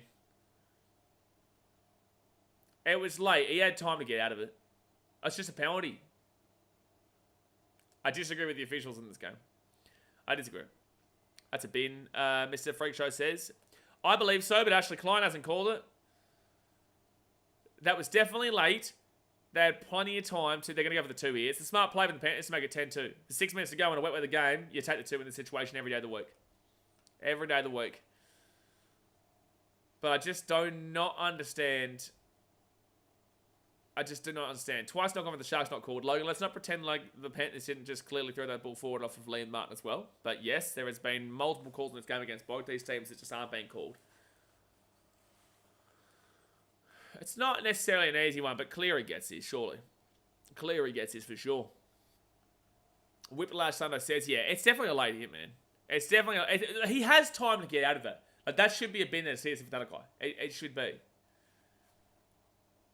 Wet weather footy brings everyone's skills to the same par. Not really. But it does definitely weaken the attack. But I wouldn't say that it just brings everyone's skills to the same par. It means the better defensive teams are usually having a better advantage, though, because obviously there's not a great deal of attacking fluidity on the field. And they will get the kick. They will get the kick. So it will be a 10-2 ball game here to the Penrith Panthers with 5 minutes to go in the first half. No, Logan, I just went back and had a look at it, to be fair. Mark says the ref has to give this game to the Sharks. Mark, the Panthers have received plenty of beneficial calls as well. Nathan Cleary absolutely deliberately goes back into an escort, which wasn't called, and then they go and score a try on the other side of the field. And the Panthers just threw a forward pass from Liam Martin that didn't get called. That then led to them getting the 2 points here. The call of the season for Talakai, I believe, should have been a bin. I think that Ashley Klein, I don't think that the officials have control of this game. There is a lot of missed knock-ons from the Sharks. There's a lot of missed knock-ons from the Panthers. I think it's unfair to say that one team is benefiting here. And if one team has benefited more so, it's the team that's received 8 points off the back of bad calls. Not that the actual try was bad and not that the penalty just then was wrong, but it's what led up to those moments. So no, I don't buy into what you just said. Ivan's filthy, Brenton says. Well, yeah, again, that should have been a bin. That should have been a bin for the Sharks for sure. Third tackle here, and it's going to be Mitch Kenny. Gives it off here to Isaiah Yo. Now the Sharks definitely cannot be the next team to concede a try. They definitely not can be the team to concede next. Penalties obviously okay. Try. A converted try probably kills this game off in this kind of wet weather conditions. So the Sharks will get this ball here at the 15. Will Candy. Panthers definitely were able to weather a lot of the storm that the Sharks were throwing at them early, though. Sharks, I don't know if they were the better team in the first 20, but they definitely had the momentum for a large portion of the first 20. Talakai will get this ball out here to the 30, and it'll be second tackle. 508 run meters for the Sharks so far, 7-17 from the Panthers. And the Sharks now, they'll get this ball here to the 35. So Katoa off to Blake Brayley, Nico Hines now at the 35. Tommy Hazelton, and Hazelton taking out the 40. Not making an insane amount. Not making an insane amount of meters here. Nico Hines, short ball to Teague Wilson. I've just never really been a big believer in Teague Wilson, man. Never really been a big believer in it. But then again, I think I'm haunted by the... Oh, that's a hard kick to take in these conditions. The chase through, the pressure here. Busk, Edward gets it. Edwards gets it, but he's taken down to the 22. Good chase from Mulatalo. Mulatalo's putting in a lot of effort tonight. You like to see it. He does have a mistake in him for sure, but you do love to see him putting that kind of effort in just now. Second tackle for the Panthers at the 35. And now Isaac Tungle taking out the 38. Listen on the radio from Australia. What are you talking about? Are you watching Man City after 9:30? Absolutely. So fourth tackle now for the Panthers at the 50. Absolutely. And then Mitch Kenny, short ball to Cleary. Great. Probably a try-saving tackle for Britton Nakora because Cleary probably had a gap there. Jerome Luai, pretty basic kick up, but no, it's a basic kick up and the chase wasn't there. But the chase was good to take him back after the catch. Brett Nesbitt says, not sure if the Sharks just running up the middle is the strap for the Sharks, but it is wet weather, not worthy risking plays. Well, it's too early to go for the risk it to get the biscuit kind of deal. I think the Sharks would be okay being down by 8 going into halftime. There's still plenty of time to change it around. But if you risk it, you knock it on again, and then the Panthers get another try and go to 14. I just don't think they're coming back from a 14-point deficit. But you do want to see them chance the arm a little bit more, I guess. But I just think it's so early. Nico Hines, see what I mean? Right there, bang, knock on.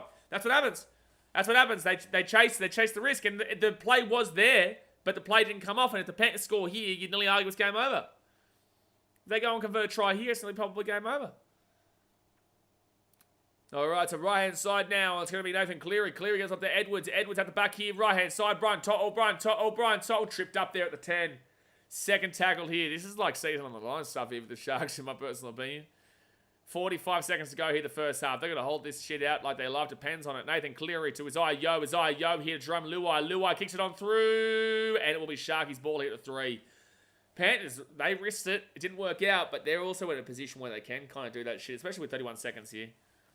Plenty of time, I agree, if they can keep them scoreless here. Yeah, well, they do keep them scoreless. I think that was probably the wrong decision there from the Panthers, but again, with 30 seconds to go, they've got the ability to risk it in this situation.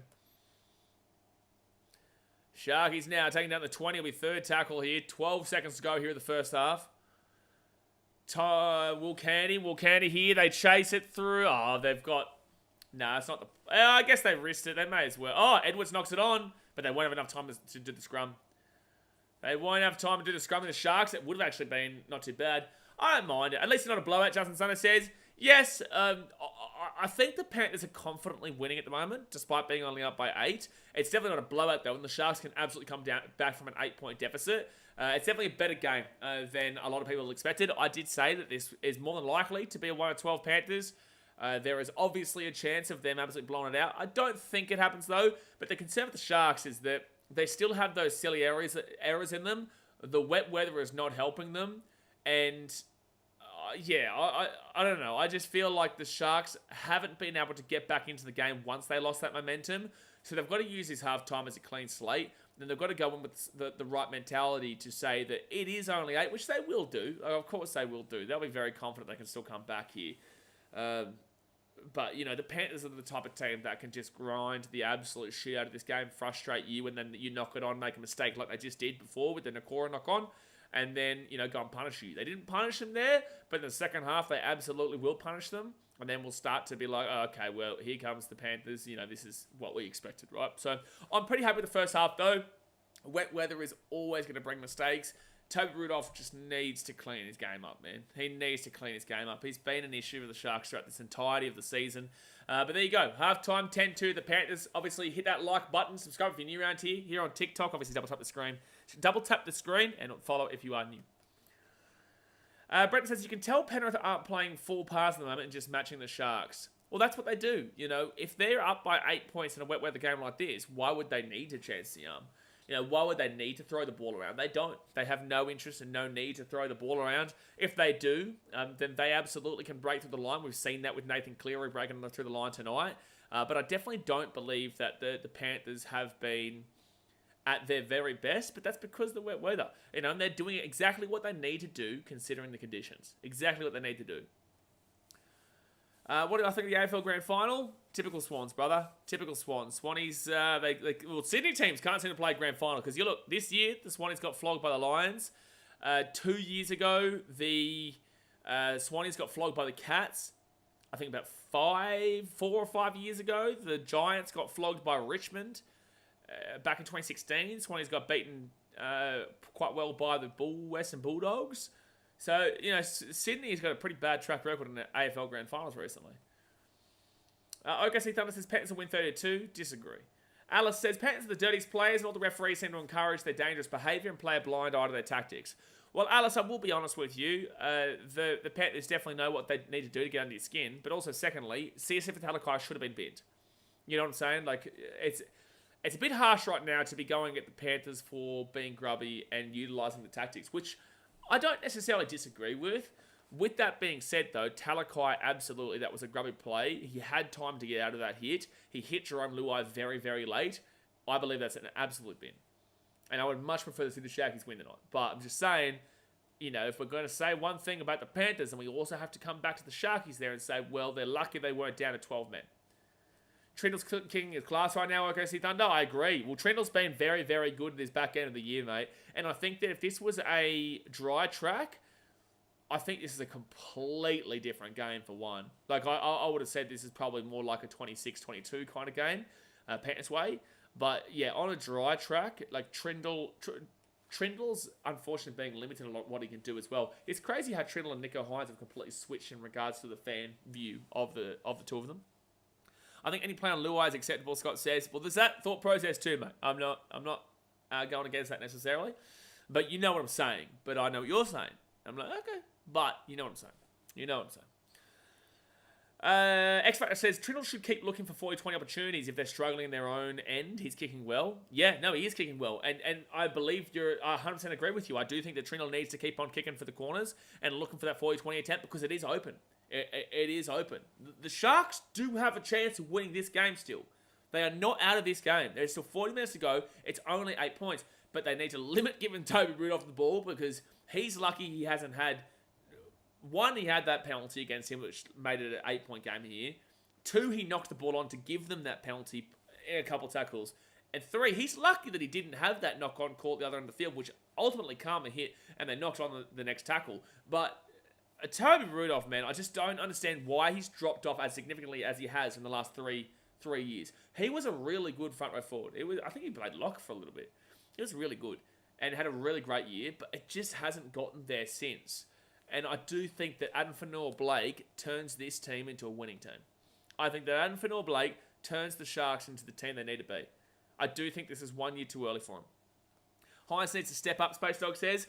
Well, Hines doesn't really do anything wrong here. He's actually been pretty good defensively. Attacking-wise, it's very difficult to open up in a game like this and to really get out there and have the type of game that you need him to have. It is a wet weather game. I think that Trindle is clearly playing as the 7 and Hines as the 6, which is what we've heard throughout the week, which I prefer massively. But wet weather games also usually take out your 6 because the 6 is more of a floater. They're more of an enigmatic player that kind of floats in behind the players rather than is the defining 7 playmaker of the halfback, right? And I do feel like a game like this is why you're seeing Luai not really do a great deal here. Nathan Cleary is obviously playing at a high standard in that regards. And you're also seeing Nico Hines limited. And we did see Nico Hines limited last week, but you don't need Nico to take over this game when you've got Trindle playing as well as he is. You don't need that. That's not the reason the Sharks are losing this game right now. It's not because Nico is not, hitting the expectations. And then you got someone saying Hines is throwing. People don't look at this from an unbiased perspective, man. They just don't like Nico Hines, and they just want to jump on the bandwagon because you can't tell me that this is Nico Hines' fault. What is the reasoning that anybody could give me that this is Nicho Hines' fault they're down by 8. The reason they're down by 8 is because you can't tell me that Nicho Hines is the reason for their try. There's no way. You just simply cannot tell me that he is the reason for their try. He's also saved about 3 tries himself individually. You know, people are just so desperate to jump on this bandwagon and hate a player for what reason? Like, why do people hate on this guy as much as they have? Talakai's throwing slumper says, Talakai is absolutely at more to blame than Nicho Hines. You know, Trindle's doing a great job and he is leading the team from the 7. So what do people want? Do you want Nicho Hines to play the 6 or do you want him to play the 7? People are like, well, he's not doing the 7, so play him in the 6. So right now in the 6, he's doing everything he can in the conditions that he's been given, whilst Trindle is doing everything that people have wanted him to do. So why now are we still seeing people complain about Nicho Hines? He hasn't done anything wrong so far. He hasn't necessarily done anything crazy right in regards to like changing the game, but he's playing the Penrith Panthers, the team that's won 3 grand finals in a row, and he's done everything that he's needed to do so far. What do you expect him to be? Prime Darren Lockyer? Like, I don't understand what people want from him, man. And I feel upset for him, because it's like, no matter what, also, he was the one who scored that try with the Sharks. Unfortunately, it got called back. But, like, no matter what, people will hate this guy for the sake of hating this guy. It doesn't make any sense. His passes caused errors that they scored off. There was one play. There was literally one play. One play. Well, also, they didn't score off of that. But there was one play where he threw a hospital pass to CSF Talakai. One play that you're referring to, which I agree with you. It was a hospital pass to CSF Talakai in the line in wet weather conditions. That's not great. But you've also seen mistakes from all these other players. So why is it Hines that you target? Why is it only Hines? You know, Trindle's made a mistake in this game. He's had a great kicking game, but he's also had a mistake in this game. Like, majority of these players, Talakai's had multiple mistakes in this game. It should have honestly been binned. So why is it that we look towards Nicho Hines and not towards anybody else in the team that's also not getting the job done? Nicho isn't the one dropping the ball every 2 seconds. You've seen Nikora drop the ball there. That wasn't Hines' fault in regards to Britt Nikora dropping that ball there. The one pass that I look at there from Nicho Hines that I blame him for is the pass to Talakai. Besides that, you can't just say, Nicho Hines passing the ball, he dropped it, that's Nicho Hines' fault. Like, it's just not how it is. But people hate this guy so much. And I don't understand why. I don't understand why people hate this man. He's actually a really great human being and he's a great player. Maybe a little bit overpaid for sure. I'm not going to disagree with that. I think he has been overpaid. But I also think that he's a fantastic addition in the 6, not the 7. T. Hartley says because Hines has played in a grand final. Wait, what? Hines played the 14 in 2020, didn't he? I could be wrong. That's for YouTube and for TikTok. Did Hines not play in the 2020 grand final 14? I do get the Rodri look-alike quite a lot, Toby, to be fair.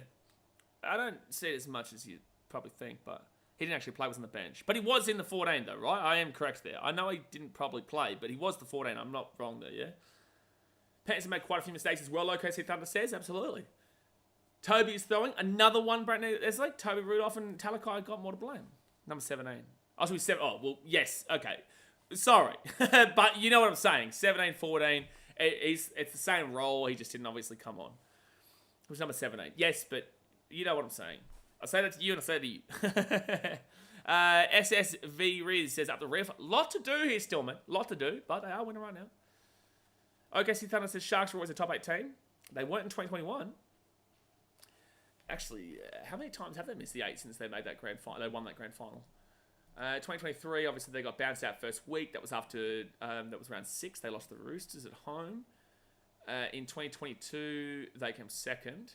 Got bounced out straight sets too. 2021, they did not make the finals. They came 9th because the Titans got in. 2020. They actually only got in 2020 based on the fact that it was a 7-game shorter season. But they came 8th. 2019, 7th. Oh, no, sorry, that's wrong. 2019, 7th. They did actually come 7th. 2018, oh, well, they're still in their prime at this point. 4th and stuff. So, yeah, besides 2021. You're right. Besides 2021. Shaden says, Hines passes are way too hard towards his teammates and too many hopeless hospital balls that are almost error. Again, I agree with you in parts, but I also think that it's not Hines' fault they're losing this game, and I don't think that he should be getting more of the blame than a guy like CSF Talakai, who has had multiple mistakes in this game.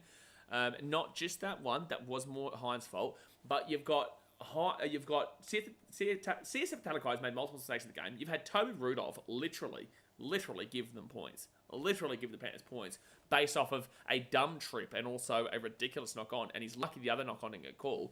You're seeing, all these guys across the entirety of the team, but yet your mind straight goes to Nicho Hynes. Do you want to see more from Nicho? Sure. I'm not disagreeing with that. I don't think that we're seeing the best of Nicho Hynes, but I don't think that he's the main to blame right now. I think if you're looking at anybody, it's between Talakai and it's also between Toby Rudolph. But also, Teague Wilton's not doing anything right now.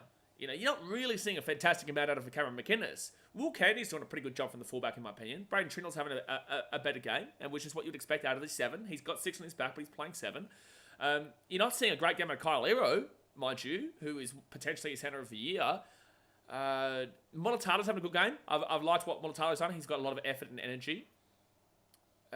Who's the other winger? Sione Katoa, he's been fine. He's been solid. There's other players that there should be looked at, but instead people want to look towards Nicho Hynes. So am I saying you're completely incorrect? No. But I'm also saying that he shouldn't be the one that most people are looking at. The Gold Coast Suns and Gold Coast Titans have never lost in a grand final. They simply get it. Exactly right, Sports Zone. He gets it. Sports Zone gets it. Sports Zone gets it. Okay, so how will Titans go next year? Undefeated. Lee Priest says he gets to blame a lot because of his salary. He needs to step up and take the game under his wing. Absolutely. I agree with it. I agree with you on that, Lee. I do believe that Nicho Hynes is overpaid. He's on a long-term contract with the Sharks. But also, that doesn't mean that he should be the one that everyone looks at 24/7. But Dave's had it before. Dave Fafita, he gets blamed 24/7. It's like this year he hasn't been fantastic alongside the Titans. But with that being said, Dave Fafita has clearly been one of the best back rowers for many years now. But even when he does have an incredible year, people do look at him for the contract. Go Dragons. Okay, that's random, but sure. I don't know why we're talking about the Dragons, but yeah. Okay, is that actually Jag? Biggest Dragons fan. Is that actually Jag? Who do you think has the momentum, bigger sport? Well, I wouldn't say there's momentum in this game right now, but if anything, it would be the Panthers for sure. If anything, it would be the Panthers. Now, for sure, it's a team game, but lots of people look at the salary and go, why is he under? No, I'd agree. Underperforming. I agree with you. I'm not disagreeing with you on that. Shaden says Ronaldo needs to be involved more. Yes and no. I think that Ronaldo Mulitalo's energy has been good. I think that he's been chasing the ball hard. I think that he's been giving it his best crack. He was the one who went up for the ball, and I believe he was escorted. I believe Cleary deliberately backs into the player as that line, which means it should have been a penalty. Panthers end up going and scoring at the end of that. But I think that Mulitalo's been one of the higher energy players in this game. And they're not going down his side too much. As a winger, you can't really... Obviously, yes, maybe come through for the first, second, and third tackles a bit more. But overall, you can't really blame him too much. Especially in wet weather, you don't really look too heavily at wingers. However, even Brian Toller's not had a great game. But they haven't really gone down that left-hand side to him. And when they do, it's been fine. So I wouldn't necessarily say he needs to get involved more on his own behalf. I think that the Sharks need to try to get him involved more. But I think his energy's up there. I do. But the Sharkies coming out here for the second half here, guys. 55% possession to the Panthers, 45% possession to the Sharkies. Here we go. The Panthers running out of the field as well. Guys, YouTube, hit that like button, subscribe if you're new around here. TikTok, double tap the screen and obviously follow. Wow, for 14 minutes time, we will find out who will be playing the Melbourne Storm in the grand final. Will it be the Cronulla Sharks? Will it be the Penrith Panthers? Let us know in the chat here on YouTube and Tickadoga. But alrighty, thank you, Zach, for all the likes there on Tickadoga. Yo's playing good. Yeah, he's playing good. Yo is playing good. BKR Sport, what is your Instagram called? It's called BKR Sport. It's called BKR Sport. Alrighty, Panthers out in the field. Let's see if the Nicho Hynes wet head magic can get going here, or the Panthers will see again in the grand finale. With the grand finale. My mum would be very, very nervous right now, but I think she also understands. I think most Sharks fans, it's like the Roosters last night. The Roosters fans wanted their team to win for sure, but they weren't expecting their team to win, so it's kind of like they get it if it doesn't happen. Biggest Dragons fans, why aren't you with your dad? Because I am dad. That's me. I am dad. Alright, Sharkies, to kick it off here, the Panthers will start off with the ball here in the second half. Sundo says I'm with my dad right now. Who's your dad, Sundo? Hey? Who's your dad? Is he beautiful? He's a beautiful man. Alright, Panthers now get this ball here to the 15. And it'll be first tackle now for Penrith. Sharkies have to be the one to score first. They have to be the one. He went out for smokes and never came back. Jay, thank you very much for letting us know that. Thank you very much. It's the Perth way. It's the Perth way, mate. Third tackle now, when it'll be Isaiah Yeo at the 20. X-Factor says, if David Fifita was always getting the ball over the advantage line, can you imagine? Half his highlights are throwing someone to the ground and making a run off the back foot. X-Factor, your lips to the world's ears. Don't worry, I can only argue it and say these things as much as I can before people just ignore it. You know what I'm saying? Like, it's great to hear somebody else say that who's not a Titans fan. And no, the back end of this year, he was injured. But with that being said, like, people don't care. They don't care about that. So Montalvo gets his ball here to the 30. It'll be first down. Good run back there by Ronaldo Montalvo, Fortnite boy. I still remember you when you were having a carry on at Titans NRLW game versus Brisbane. That's me. Yeah. Had to put a guy in his place. Third tackle over the Panthers at the 42. Sorry, Sharkies at the 43. Is that like you trying to insult me, brother? That was awful if that was the case. Fourth tackle here at the 53. Adam Denman says, great to be here. How about that AFL Grand Final? Oh, has he? Oh, wow. He's a big AFL fan now. It was great to see the Ruckman winning the centre clearances and allowing the full forward some great opportunities, both in and outside the goal square. Thank you, Adam Deadman. Sharks by 4. Lovely work, Deadman. Lovely work. And Sharkies through. Oh, Edwards. Is that a penalty? No, that's going to be fine. But it will be Brian Toto grabs his ball here and take it down here at the 10. Jay says, except for Oya, he's a Dragons legend. I hope that Oya's alright. We haven't seen Oya for a while, but the Dragons obviously... Well, I'm surprised we didn't see him at the back end of the year, I guess. Big old Oya. Oya. Get around him. But thank you very much, Adam Tedman, for that really intriguing piece of encouragement there for the Sharkies by 4. And also talking about a sport that you watch one game a year, but you did win that one game a year. And you take that. You take that to the bank. So fifth tackle now for the Panthers at the 45. He's been in the same room as me. I'm not in the same room as you. Or am I? Go Fitzroy. Adam Devon says, thank you very much. Thank you. So Will Candy grabs his ball. He'll bring this back here to the 20. Good strong run back there by Will Candy. But he'll be taken back to the 20. Got to the 25 and then taken back. Yeah, despite leading 10-2, no, this is not game over yet. Toxie says, hey, hello, Toxie, how you doing? So Nico Hines off the Sione Katoa. Oh, that's a high tackle. Yep, penalty, there you go. Ashley Klein, how did I see that about like 4 or 5 seconds before you've called that? That was so obviously high, and he's called that so late, but at least he got it. Big Stark Spencer, do I get anything cool if I donate? Well, you'll have to find out, won't you? Have to find out. But penalty high contact there for the Shaggies. That's super uber cool. Uber duber. Alright, oh, Brenton, stop it. The guy is not old enough to know exactly what you've just referenced. You sicko, man. First tackle now for the Sharks at the 37. And it's going to be Blake Braylor to Nico Hines. Hines to Teague Wilton. Until Teague Wilton is going to be... No, sorry, that's... Can't think of his name. Jack something. I can't think of his name right now. Trindle gives it off here to Teague Wilton, and he'll be taken out at the 35. He'll be taken out at the 35 now. Third tackle. Blake Brayley gives it right inside to Nico Hines. Hines underneath here to Hazelton, and Hazelton will get this ball 35 metres out. Vlogger Vegas 2025, Blaze go. Ronan, I'll be there. As you can see here on the YouTube, the donation thing there. Oh, here we go. Let's go. Start for the Sharkies. Montalvo chasing it through. Toto grabs it in the infield of play, but he gets out of the in goal. Well done. Well done, Brian Toto. Well done. No wonder his dad ignores him and hogs the TV. Fair enough. Cleary gets away from 1. Taking another 15. Second tackle. Just time out, Jay. It's just clogging the chat at this point. Oh, mate. Don't take dad's credit cards for success. So, Sonia Torova. There'll be 4 tackle now at the 2030. At the 2030, apparently. At the 30. At the 34 tackle off to Isaiah Yeo. And Yeo now, he'll be taken down at the 40. Fifth tackle. 5 minutes gone here. Definitely in the balance. Definitely very much in the balance. Just waiting for a big play from either of these two teams. We haven't really seen either team really assert dominance in this second half so far. The Shark, Will Candy's been having a good start though. Gets his ball at 30. Gets his ball at 30. Just waiting for that big moment, man. There will be a big moment that comes from either the Panthers. Probably comes through Nathan Cleary. Or the Sharkies. Probably comes through Trindle at this point. Nico Hines gives it underneath here to Sione Katoa. And we third tackle out to 42. Come on, Sharkies, Shay says. Sharkies. Jack Williams is the name that I was thinking of. I couldn't think of it before. What's in the water up at Wollongong? It's a great question, but it's down in Wollongong for you, mate. You're in Novocastrian land. You're in Newcastle. What do you mean up in Wollongong? Novioroga. And Trindle puts that ball up. Need to see some good pressure chase here from the Sharks. And Edwards gets it and gets away from the tackle off to Sundatrova. And this is what the Sharks cannot do.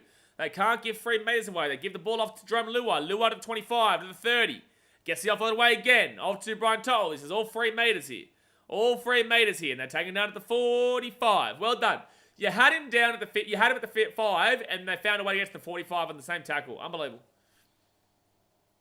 Actually, I think Brayley can ignite something for the Sharks. X Factor, Brayley's very underrated. Very underrated.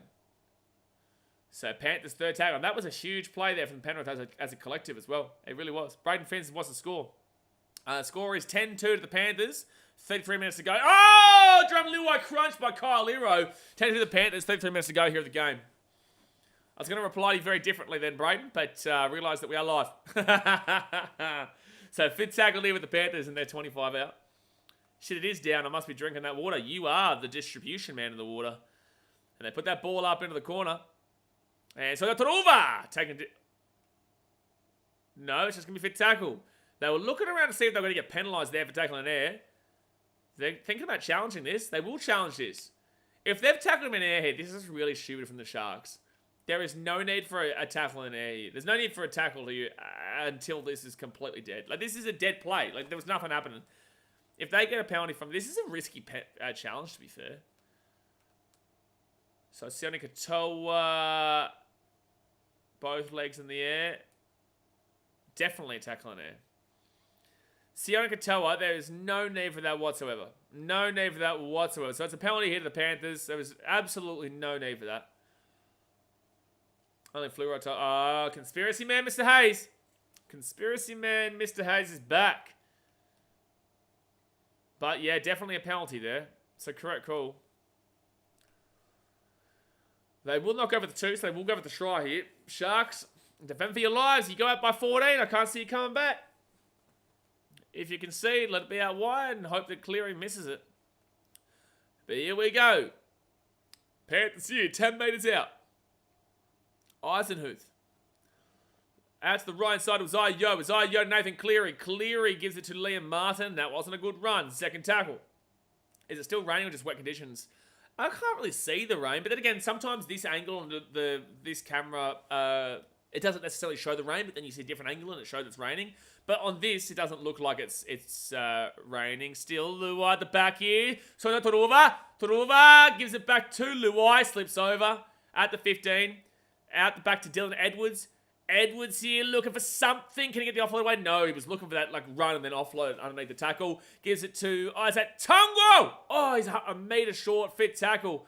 Panthers here so close. They give it out the back to Cleary. Good hands. He'll kick that ball over the top. Puts it in a good area. Sharkies in the ball. And Sione Katoa. Oh, he nearly got away at the 15. But that's a great little play there from Sione Katoa to get themselves out of trouble. And dearie me. That was, good offload there from Talakai. McInnes to Hazleton. Gives it off here to Kyle Lero. That's a late hit. That should be a penalty. Should be a penalty there. Sharks, yep, there we go. Called it 4 seconds before the penalty got called as well. That is a penalty there for a late hit. There's no way you can bin him, but because the Sharks should have been bin with Siathi for Talakai in the first half, there's no way you can bin whoever this is for the Panthers. Lindsay Smith, yeah, no way. It's also way less than the Sharks one, but also it's a penalty. Unnecessary. Absolutely, Sunday. Absolutely no necessary actions there, but they did it. So that is a big old breather there for the Sharks. Gets them to the 40, and they get a little bit of a break and respite there from the attack that the Panthers were throwing at them. So first tackle of the Sharkies at the 50. A lot better of a game, though, than what we saw last night, which is the main thing. One of the... It's not really lit the world up on fire just yet, but it is definitely still... It's probably the third best game of the final series. The first one was Bulldogs Manly, second Cowboys Knights, and then probably this one so far. Long way to go here. Oh no, Royce Hunt. Oh, Tigers, welcome. Oh, Royce Hunt, that is so ridiculously stupid. Oh, no way has he done that. That was pathetic. To get an opportunity like they had and then to throw the ball straight to the Panthers is tragic. 30 minutes to go here at the game, guys. Hit that like button. Subscribe if you're new around here on YouTube, on TikTok. Obviously, double tap the screen and follow. Appreciate you, Tim, right there. Third tackle now for the Panthers at the 40. They give it off to Isaiah. Yo runs it himself, taking out the 35. Close to a high tackle there. Didn't get called. Mitch Kenny to Nathan Cleary. I just don't know if the Sharks have the finishing touches in a game like this in this wet weather, man. I just don't. Chance here. That's a 7 tackle set. That's a 7 tackle set. That's a ridiculous kick. Who kicked that? Oh, Luke Garner. Why is he kicking it? So 7 tackle set here for the Cronulla Sharkies at the 20. They love that. Ooh, Seneca Toa's injured in the back play here. How dare you push Alex Caruso like that, Garner, you cat? Oh, you meant to be like a massive Garner fan, Mitchell. You're a Tiger fan. You love him.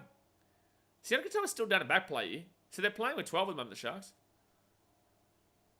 Jerry says, Sharks, you can do it too. Well, they can. They're only down by 8, mate. And the game is still waiting to be broken open in the second half.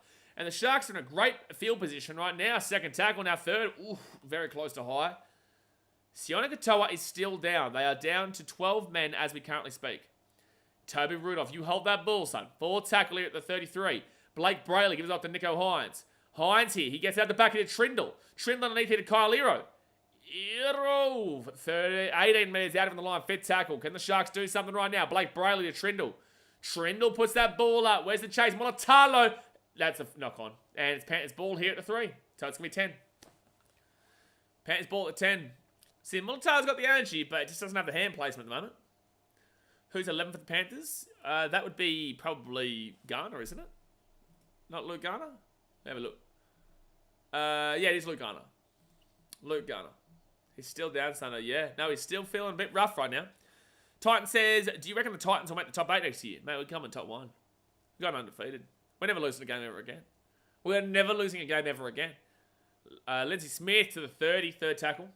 I am, but nobody treats Caruso like that. Absolutely, Mitchell. Absolutely. Oh, knock on. Sharkies chance. Trindle. Oh, it's going to be Sharks ball at 25 regardless. Cleary gets back and saves a try, but knock on there from Liam Martin gives the Sharks an opportunity here. Oh, penalty, is it? No, it's knock on. What are Sharks doing? Well, they're loving that. They're loving that. But, you know, Sharkies, they're not doing, but they're not doing. Do you get what I'm saying? Like, it's not like they're playing very badly. They're playing in these conditions, but they're not playing extraordinary. But neither are the Panthers. That's what this weather's doing. It is leveling the playing field to go via what I think Dave said before. Not leveling the skill set, but it's leveling the playing field in regards to the expansiveness of the game. Mulitalo, strong run here to the 20. Oh, he's lost the ball. Oh, jeez, Mulitalo. Well, that wasn't great, Mulitalo. That wasn't great. People said they were going to get smashed, but yeah, they're doing well. I definitely didn't say they were going to get smashed, mate. I said the Sharks have every opportunity to win this game. I gave you guys the reasons on the YouTube here.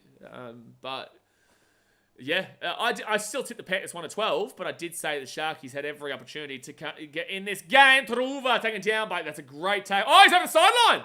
Oh, Talakai, fantastic play. Talakai, fantastic play. 27 minutes to go, and Truva goes over the sideline because of the wet weather. He slips over, and Sharkies ball at 35. That's a massive, massive play by Talakai. Wow, Cleary ducked that ball like a magpie was swooping. Perhaps season TikToks is coming to Sharks, expect the Panthers and stop their streak. Mate, that would be a crazy surprise. That'd be awesome to see. It would be awesome to see. Tasmate says, can't wait the Broncos finals game to happen. Oh, wait. Oh, thank you, Dadsmate, for reminding Brisbane Broncos fans. I don't think that you can be upset right now if you're a Brisbane fan, though, based on the fact the Lions won today so convincingly. It's like no one could have hurt my feelings when Geelong won in 2022. But I also find, yeah, it is quite comical, Dadsmate. Thank you. Second tackle of the Sharkies. 22 metres out of the line. 22 metres out. Second tackle. Blake Brayley, Nico Hines. Hines steps on the inside. Ooh, third tackle. The Sharkies are knocking. They're knocking on the door right now. 13 out. Blake Brayley to Cameron McInnes. McInnes gives out the back here to Toby Rudolph. Toby Rudolph is 9 metres out. 5 metres out. Fourth tackle for the Sharks. Here we go. Opportunity. Blake Brayley gives it off into Trindle. Trindle at the back to Hines. Hines at the top into Katoa. Katoa here. Cuts back. Smart play to knock off the sideline. Fifth tackle. Fifth tackle of the Sharks. 5 metres out. Sears for Talakai to Nico Hines. Can he get a good kick through? It's a weird one. Knock on there from Edwards. And the Sharkies are going to get another opportunity here. 10 metres out of the line. Sharky's opportunity. 10 metres out here from the line. Woohoo! At least we've got a fired-up game right now. Sharks are actually in this, Dasmate. Dasmate, you listen? Do you listen to BKR sometime, occasionally, maybe one time, maybe summertime? I do get people understand that I have like a biased tendency, but with that being said, I was being honest that the Sharks have an opportunity. Logan says Brisbane's doing great for sport, one AFL and BBL, and there's the NRL. Yeah, no, the NRL not too great. Not too great, the old NRL, Mr. Logan LaDouche. No. So Sharkies now at the 15. It's first tackle, Kyle Iro. He runs it inside the 10. They're 7 metres out. First tackle for the Sharks. Here we go. Kelly, I'll answer your question in a second, but that's lacking massive context. You're missing massive context in that comment, Kelly, but I'll respond to it in a second. Second tackle here, 5 metres out. Like I said, wet weather game. Very different to how the Storm have played in the finals. I don't necessarily disagree, but a lot of context to be added to that comment. Third tackle here, 4 metres out of the line. Blake Brayley for the Sharkies. Blake Brayley off to Trindle, kicks it through here. Nico Hines! Oh, it's going to be a dropout. Toruva stops it from being a Sharkies try. So while this happens, Kelly says, none of these teams will beat the Storm, too sloppy and too many errors. The Storm have played on 2 dry tracks. This is a pouring, wet weather game in Sydney. You cannot talk about the handling errors of a wet, awful weather track compared to the dry tracks. Oh, it's a knock-on from Nico Hines. Oh, so unlucky. That is so... Well, it's lucky with the Panthers there. Toruva comes in with his foot to try and kick it out, but he's lucky that Nico Hines just gets a hand to it. But, like, come on, Kelly. Like, you've got to you've got to really hone in a lot more in regards to the fact that this is completely different tracks to how the Storm have played. Again, though, the Storm are the favourites for the competition. The Storm are the favourites for the competition, but the Panthers will give them a good run, man. I don't think the Sharks give them too good of a run, but I do think the Panthers give them a good run. So, second tackle now with the Panthers at the halfway point. They give it off here to Garner. No, so Lindsay Smith, sorry, and he's third tackle at the 43. Storm are too dominant at the moment. It'll take a lot to beat them. Yeah, but it can be done.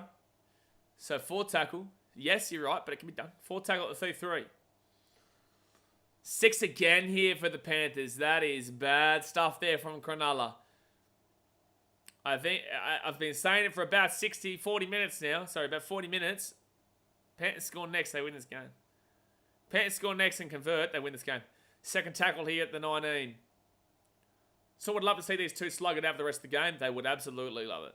They would love the Sharks to score and make it a really tight-knit finish and just have so much energy and energy go into the game. Right-hand side, Cleary! Oh, Hazelton saves it alongside Toby Rudolph. Oh, Isaiah Yo! Oh, well done, Sharks defensively. That's unreal defense laid on there. The scramble. Jerome Luai out to... Oh, there's going to be obstruction here. I think there's going to be a no try here. Someone's been taken out on the inside. But Sydney Toruva has scored in the wing for now. They've called it a try. I reckon the bunker will come up. But yeah, Sunders says no try. I'm pretty certain that this is going to be called a no try. A player does get taken out here. But if not, this is game. If not, this is more than likely game. Especially if they convert. So let's have a look at this again. Talakai, maybe a try. Maybe. I don't know. This is tight. They will have a look at this. He turns into gun. Well, we'll see. Yeah, they're going to check this in the bunker. This is a tough call, man. I don't know what they're going to call here. It does kind of look like Talakai tries to tackle, but also he shouldn't... Like, he's also in the line here. Outside shoulder. No try. I think that's the pure definition of a 50-50 there. And unfortunately, the Panthers get the short end of the stick on that one, so it's a no try. I think that's a 50-50. And I'm not surprised they've called a no try. But also, I probably would have said that Talakai does go for the tackle there. But it's a tough call to make, right end. Like, I don't envy the bunker in that decision. Because Talakai, I believe, has gone in to make the tackle and has no impact and play on the two on his right. But again, it is probably, technically, an obstruction. It's very 50-50. I'm okay with what they've called either side there. Second tackle of the Sharks. It will be so harsh on the Panthers, though, if the Sharks don't score off this set. Second tackle of the Cronulla. And they'll get this ball here 40 metres out of the line. Call it straight away. Commentators want controversy. I agree, but it's also... like, you can see both sides. That's a knock on. Hazelton. Oh, he's out. He's gone. He's gone. It's not a bad tackle. This is just a knock on here. And then he's been hit. And I think he's nearly probably even faking it. NRL should have a different set of rules for wet weather. What? There's no way you believe what you just said. And... oh, no, it's a penalty. No, that is a penalty. This is absolutely a penalty. Yeah, no, he does hit him in the face. No, Bunker has to come involved here. Bunker has to get involved here. This is a definite penalty for the Sharks. Bunker, you have to get involved here. I understand it's a slip, but they call this. They call this. Bunker, you got to get involved here. You call this. This is what gets called throughout the season. Mitigation. Well, then why do you call that throughout the season? Why do you call that throughout the season? They say any contact to the head is a high tackle. Remember that one where the player was basically on the grass? Oh, it is a penalty. Oh, gee whiz. Thank you. I was going to say, how do you call that throughout the season not get a penalty? But they have given a penalty. They were saying mitigation in regards to the bin. Good call, referees. Good call. Gee whiz. I was going to lose it. I was losing it, to be fair. Toby Rudolph now taking down 19 metres out, first tackle.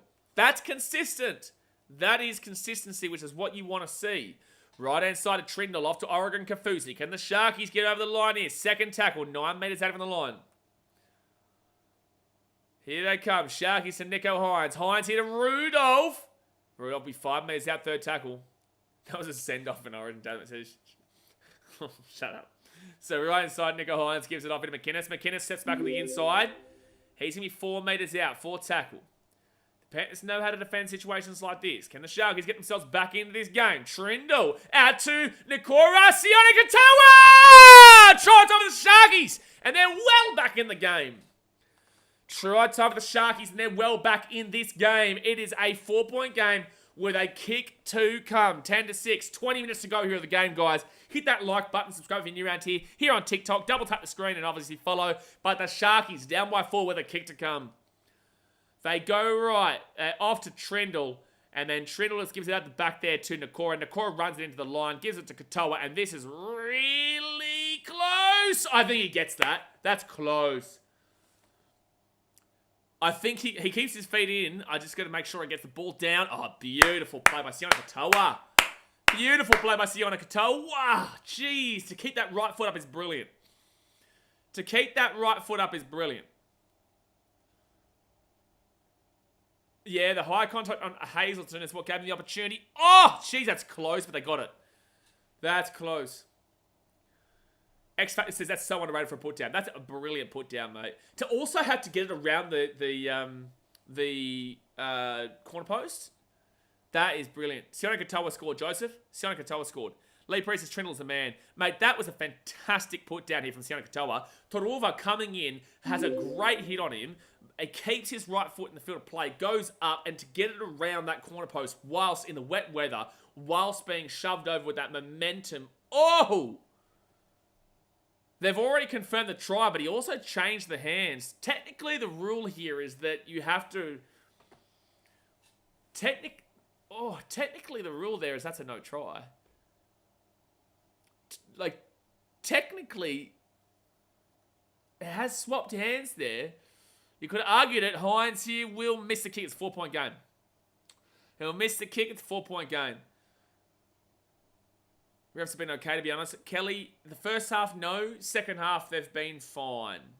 They've been fine the second half. But rough that the Sharks have gone up the other end of the field after that 50-50 call. But I do think this is at least just a great game. We've got 19 minutes left of one of these two teams' season, potentially, if we've got extra time. And at least this is a close game that's going down to the wire. At least it's a close game. Brett Nesley says, come on, Sharkies, let's see an upset. That'd be great. See, it'd be the first upset on a technical odds basis throughout this final series. Will Candy gets the Bulldogs 20. Again, most people had Bulldogs winning. I said Manly. Manly were technically the favourites, but no one really believed in them. That's the only relative upset, but outside of that, yeah, there's been no upsets. By the way, don't forget, guys, we'll be live here on YouTube and TikTok on Wednesday for the Dally M Awards. Good offload there for the Sharks. Second tackle to Nico Hines. Hines underneath here, Britt Nakora. Nakora cuts it across here. Could the Sharks end the streak? Could they give us the moment to end the streak of the Penny Panthers?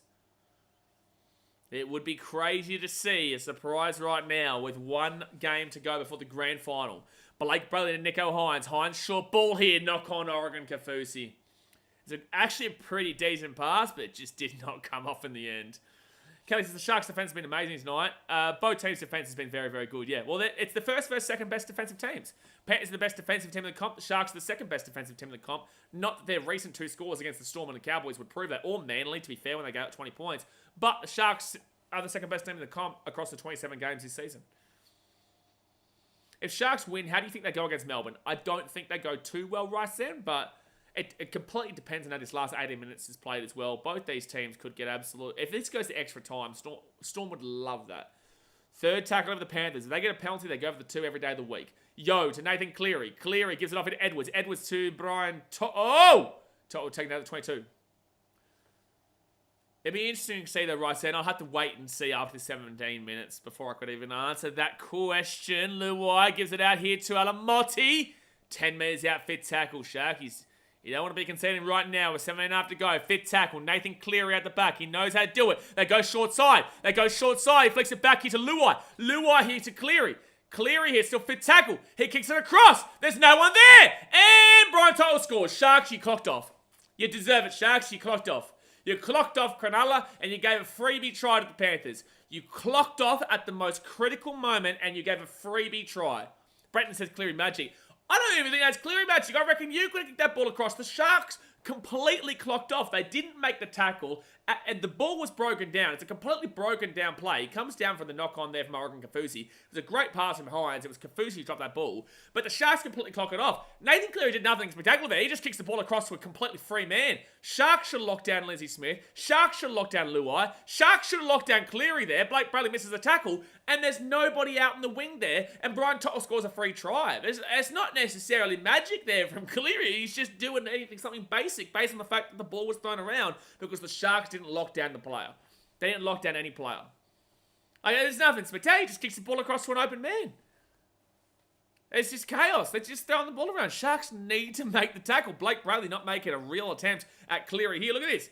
Blake Brayley just completely falling off that tackle there. Gives literally a free try. And I'm not saying that that's all Blake Brayley's fault, but he's one of about 3 or 4 plays that should have made a tackle which would have prevented that try. But they completely clocked off in the critical moment. Completely clocked off.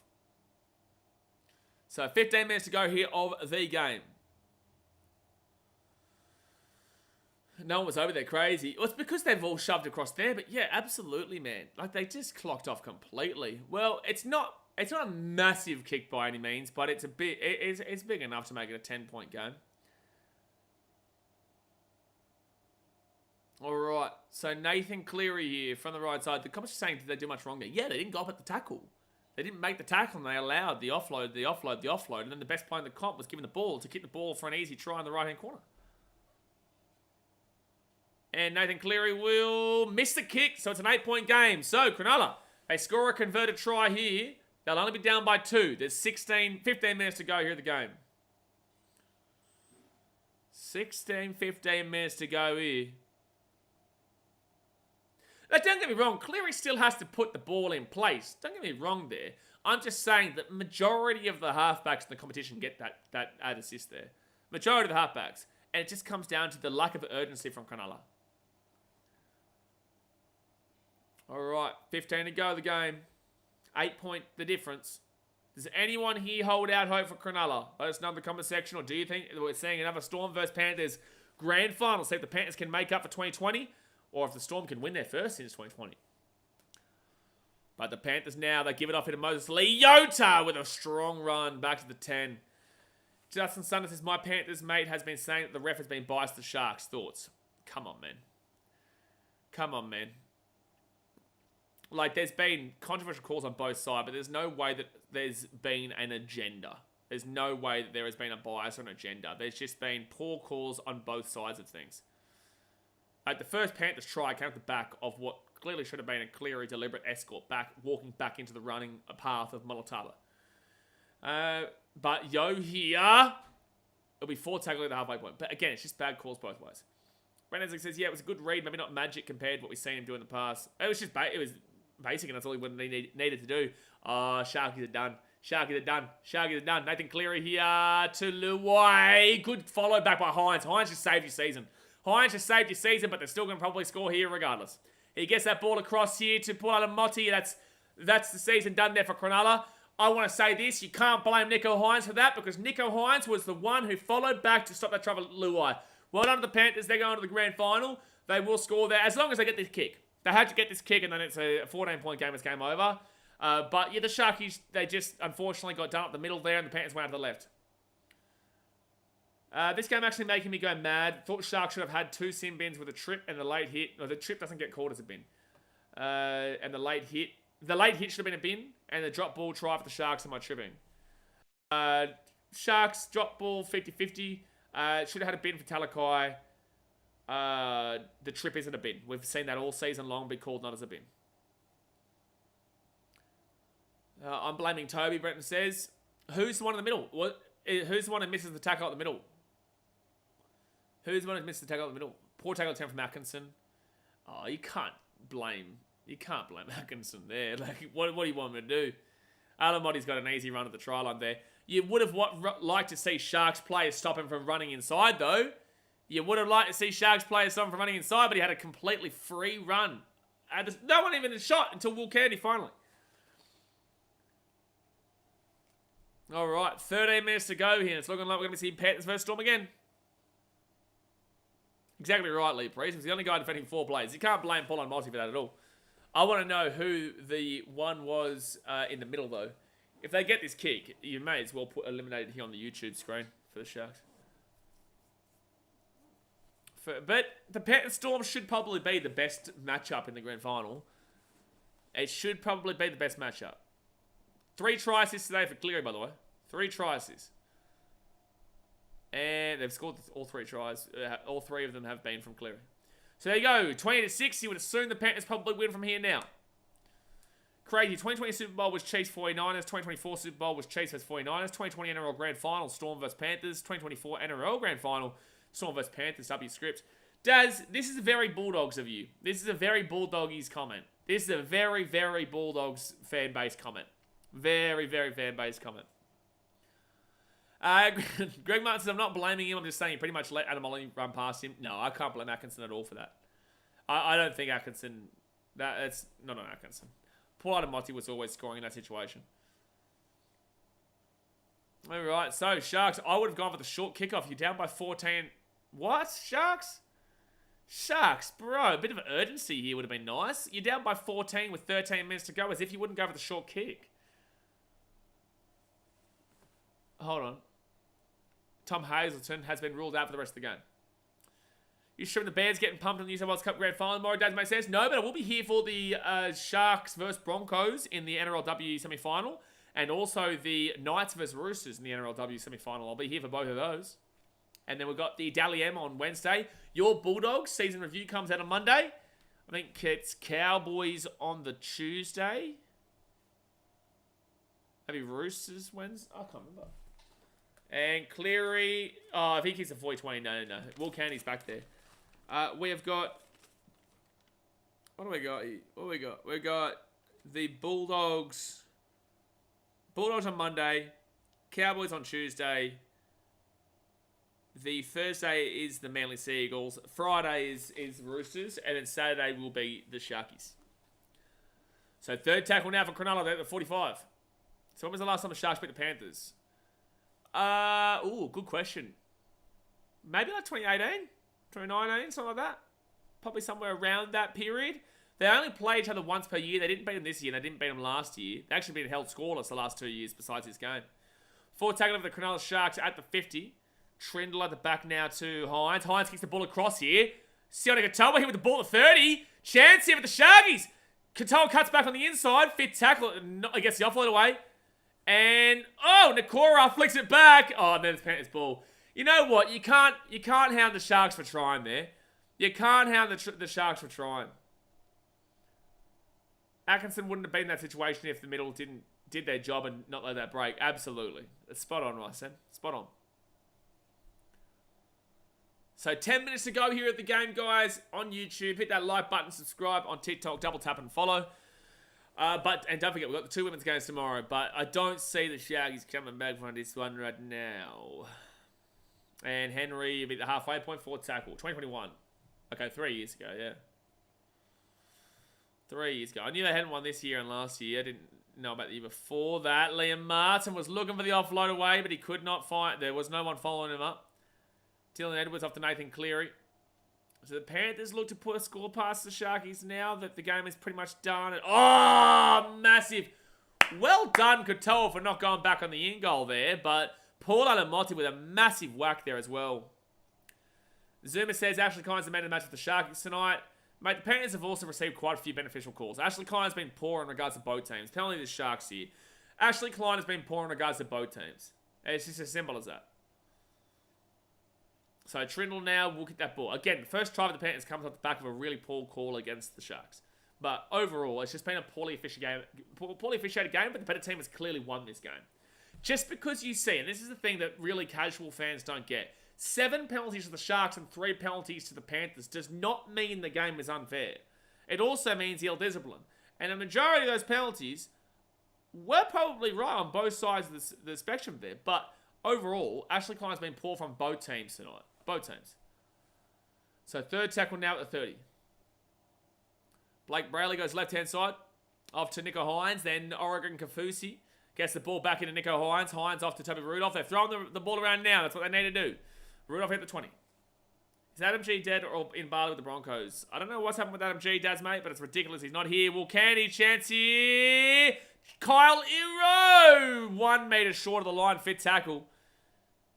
Here's your chance right now, Sharks. You have to score now. We'll get a repeat set at the back here to Kafusi. It's fit tackle, buddy. Gets the ball offloaded to Nico Hines. Hines up the top here to Trindle. And kick that ball up here for Katoa. Katoa chasing it through. It's going to be a try to the Sharks. Maybe. I want to have a look at this to see if Katoa knocks this ball on first. I think Taruva knocks it on. So I think it'll be Sharks ball at 10, but I'm pretty certain Katoa knocks it on as well. I'm pretty certain it's a knock on Taruva first, but it could... Yeah, it's a knock on Taruva first and into Katoa, and then Katoa knocks it on. So it's going to be Sharks ball at 10. Yeah, double knock on Sunday, yeah. Yeah, it's a knock on from Taruva. Yeah, so Sharks ball at 10. So no try. Cleary is done, Pap says. Yeah, his shoulder's looking a bit dodgy. Shoulder looking a bit dodgy. If the Sharks score here, you can't take him off just yet. You have to wait for the end of this set. If the Sharks score here, it's still actually game on. If they stop this try here, but the Storm will be loving that because Cleary, yeah, his shoulder's not good. It's no good. I don't know, Brenton. I think you have to wait for this set, mate. I don't think you're going to rest Cleary right now. I think you have to wait for this set. I think you have to wait for this set before you can take Cleary off. Oh, right. They'll absolutely play Cleary regardless next week. They'll play him one last game. So, 8.5. They've got Schneider on the bench, though, here. 8.5 minutes to go here. So, Sharks, this is your season on this set. This is your season. Will Kennedy gives it off here to Katoa. I've liked Katoa today. I think he's done well. First tackle here. 5 minutes out. Sharkies score right now.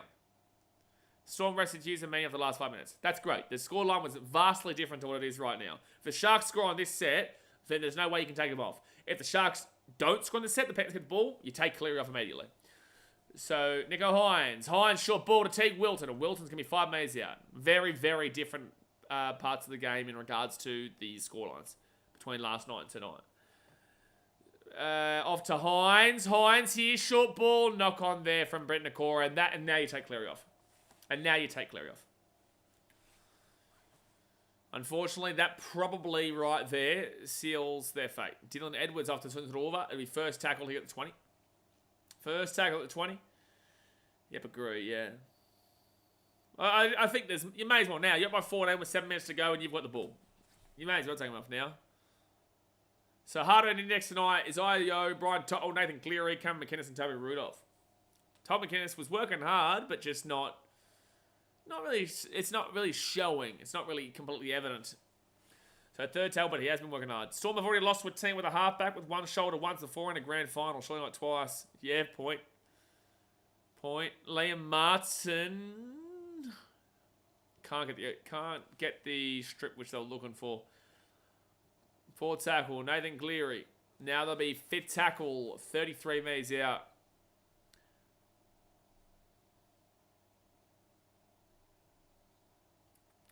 Well, at least it was a better game than most expected. But with that being said, the expected scoreline has happened here. Well, the expected team has won here, is what I should say.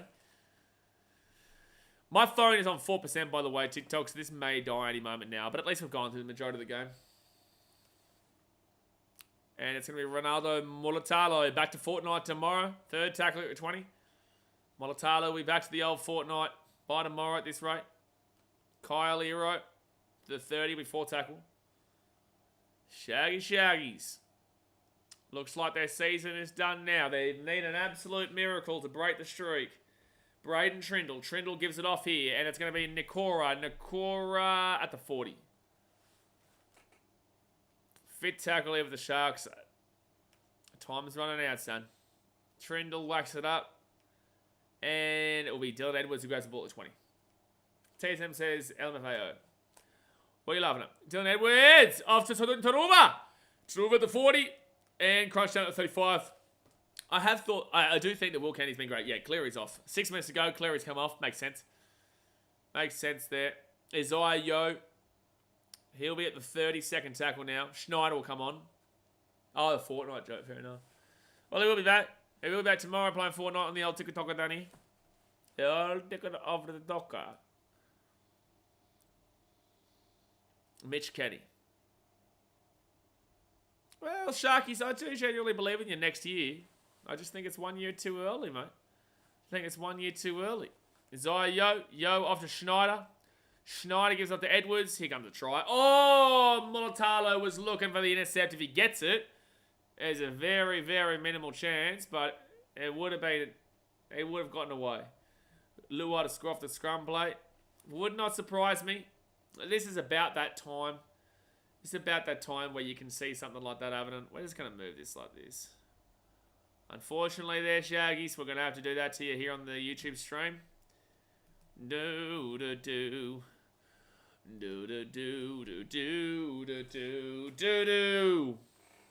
I know the Titans are winning next year. Edwards taking up the 5. I want to know if we'll ever see a different team win. I want to know if we'll ever see someone random get in. Third tackle of the Panthers at 10. Fisher Harris to Luai. Luai still going here. Oh, he's just messing around. He's just messing around. Messy. Take another 9. 4 tackle. Kick a field goal, Jay says. Just go for Fieldy. Oh, 6 again. Sharks. Jeez. Someone easily, they'll put 50 on Penrith next week. That's ridiculous. That's a ridiculous statement. So Mitch Kenny gets the Liam Martin. It's like people forget the conditions of this game, and they're still winning it convincingly. First tackle now. And Yo, second tackle here. 8 metres out. Rice says, I'm glad that at least Hines can end the year on a decent performance. He'll take it, but like they're just happy to be here at this point. I think next year they should have more expectations on him. Mitch Kenny off to Luai. Luai kicks it through. That's an easy try for Liam Martin. That's going to be a completely, utterly game over. 24-6 for the kick to come. It's maybe 26-6 any moment now. Dasman says, my glorious king Gus Gould is cheating on me by meat riding the Panthers once again. Well, arguably, you know, he cheated on the Panthers with you, and then he decided to leave his wife at the Penrith Panthers to go for his new little love triangle in the Canterbury Bulldogs, mate. Arguably, but the Panthers here, they will end the Cronulla Sharkies season, and as TSM G Fuel says, not TSM G Fuel, Call Strike says, most boring final series, it has not been fantastic among us, no. It has not been a fantastic final series. No block rule weekend, Jay. Don't say that because tomorrow might happen. We've got the women's semi-finals tomorrow, Jay. We don't want that happening, man. Angus is still waiting for this Penrith Panthers downfall. Well, I don't think anybody thought that it was coming this year. Maybe next year with no, they're losing a couple big players next year. Jerome Luai, Fisher Harris, Sunetruva and whatnot. But it happens every year, Like, this Panthers team is built very, very well. So the Storm built very well. And everyone's been waiting for them to drop off for about 25 years since they've come into the comp. Blaze Penrith's going to explode if they get a 4-peat. Okay. Blocker likes to barbecue on a Sunday. Please, I hope so. I hope so, Jay! I don't want to listen to Blocker on the women's game tomorrow. Please, no. So, pull out a multi to make it a 20-point game. 26-6. Any moment now. If you're here on YouTube, like and subscribe. If you're on TikTok, double tap and follow. We will be back tomorrow for the 2 women's games. We've got the Dally M's on Wednesday. We'll be here for. It should be a big night. It'll be a big night here on TikTok and also YouTube. Good kick there from Jerome Luai. Greg Martin says Panthers will not win next year with Talangi at 5'8". Is it Jack? Is it not? Are they said they're going to put him in the 5'8"? Is not Jack Cole? What time tomorrow? Ooh. Actually, what time are those women's games tomorrow? That's a good point. Starts at 2:05, so I'll be here probably about 1:45.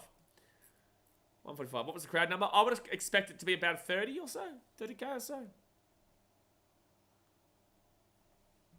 Well, next Sunday, Penrith Panthers take on the Melbourne Storm in the grand final. That is effectively official.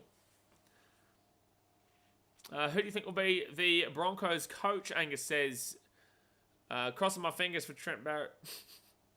Jack Slater says, who do you reckon NRL coach of the year should go to? I believe it should go to Craig Bellamy, but I think Cameron Ciraldo will win it because the coach of the year always goes to some team that randomly turned up, which is like fine. But Craig Bellamy, with the injuries he's had, with the team outside of the spine that he's had, and to come first and dominate the season as much as they have, I believe that Craig Bellamy deserves it, not just because he's come first, but because of how he's come first. But I believe they'll give it to Cameron Ciraldo because the Coach of the Year award just always goes to the most random coach who's done a really good job award. The team that's come out of nowhere award.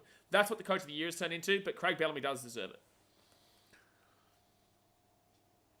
All right, so they whack that ball down to the corner. Sharks will get the ball out at the 10, and Siona Katoa. Oh, he's injured himself. No. You don't like to see that. Like, I know the season's over, but oh no, you hate to see that. God bless him. Lorena says, do you reckon the week off is the biggest factor in the prelim finals? Well, it goes both ways, mate. A lot of the time we can see the week off being a negative, but I think that was more so back in the day. Nowadays, it's because of the pace of the game, you're probably seeing, yes, the teams that get the week off probably do benefit the most because they get that rest from the physicality and the intensity and the pace of the game. But 10 years ago, no, I think that actually getting the week off was a detractor because you didn't have that rhythm of the grind. Right? So I do think that, yes, nowadays you would be right. The week off is the biggest factor. So cool, go and get the week off. Finish top 4 and then go and win the game. That's the only way. It's not unfair. It's just how the cookie crumbles. If you're the best team and you get a week off, then you've earned it. Both Panthers and the Storm earned it this year. Simple as that. Coach, the best hair of the year award goes to good old Desi. Oh, mate, Desi has the whiz that is. Yes, that. Oh, boy. Oh, boy. Who's the other guy going from Panthers to Tigers? It is Sunetruva.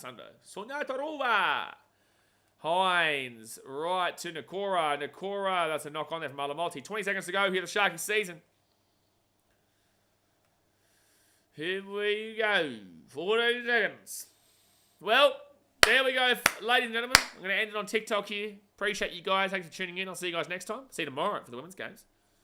And here on the YouTube, Panthers Grand Final versus the Melbourne Storm next week. We will be here for all 3 games. The women's Grand Final, the Interstate Championship between the North Devils and whoever wins tomorrow between the Bears and the Newtown Jets, and also the Women's Grand Final and the Panthers versus Storm.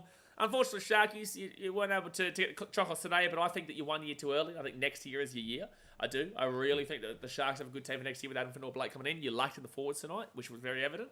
And I thought the Panthers just came out at the top of them in the end. You know, pretty average officiated game overall, but I thought it was a good game. Panthers took it away late. I don't think that reflects the game, but Panthers were clearly the better team throughout the day. I think they were. Roosters and Sharks got cooked. Nah, Jack Slater, you can't tell me that the Sharks got cooked for the most part here today. 20 points in the end doesn't necessarily reflect. I think that a 12-pointer, just a solid 12, I think probably reflects this. I think the Panthers won the game confidently, but I don't think they blew them apart. You know, like I don't think that 20 points necessarily reflects how this game has ultimately been from the start. But with that being said, man, we're going to jump off here for tonight. Congratulations to the Panthers. Congratulations to the Storm. We'll see you guys next week. I'll be here tomorrow for the women's games. Roosters versus Knights. Sharkies versus Broncos. Elimination. Semi-finals. And let's fire it up. I appreciate you. I'm going to go watch my Manchester City now. Alrighty, guys. Thumbs up. Subscribe. See you tomorrow. Thanks for watching. Catch you later. See ya. Jonathan Sanders said 2 best teams ultimately in the grand final. Have you ever heard of the Gold Coast Titans, mate? Don't ever disrespect the Gold Coast Titans again, because they are the greatest team that has ever existed, Sundo. The greatest team that has ever existed. And don't ever forget.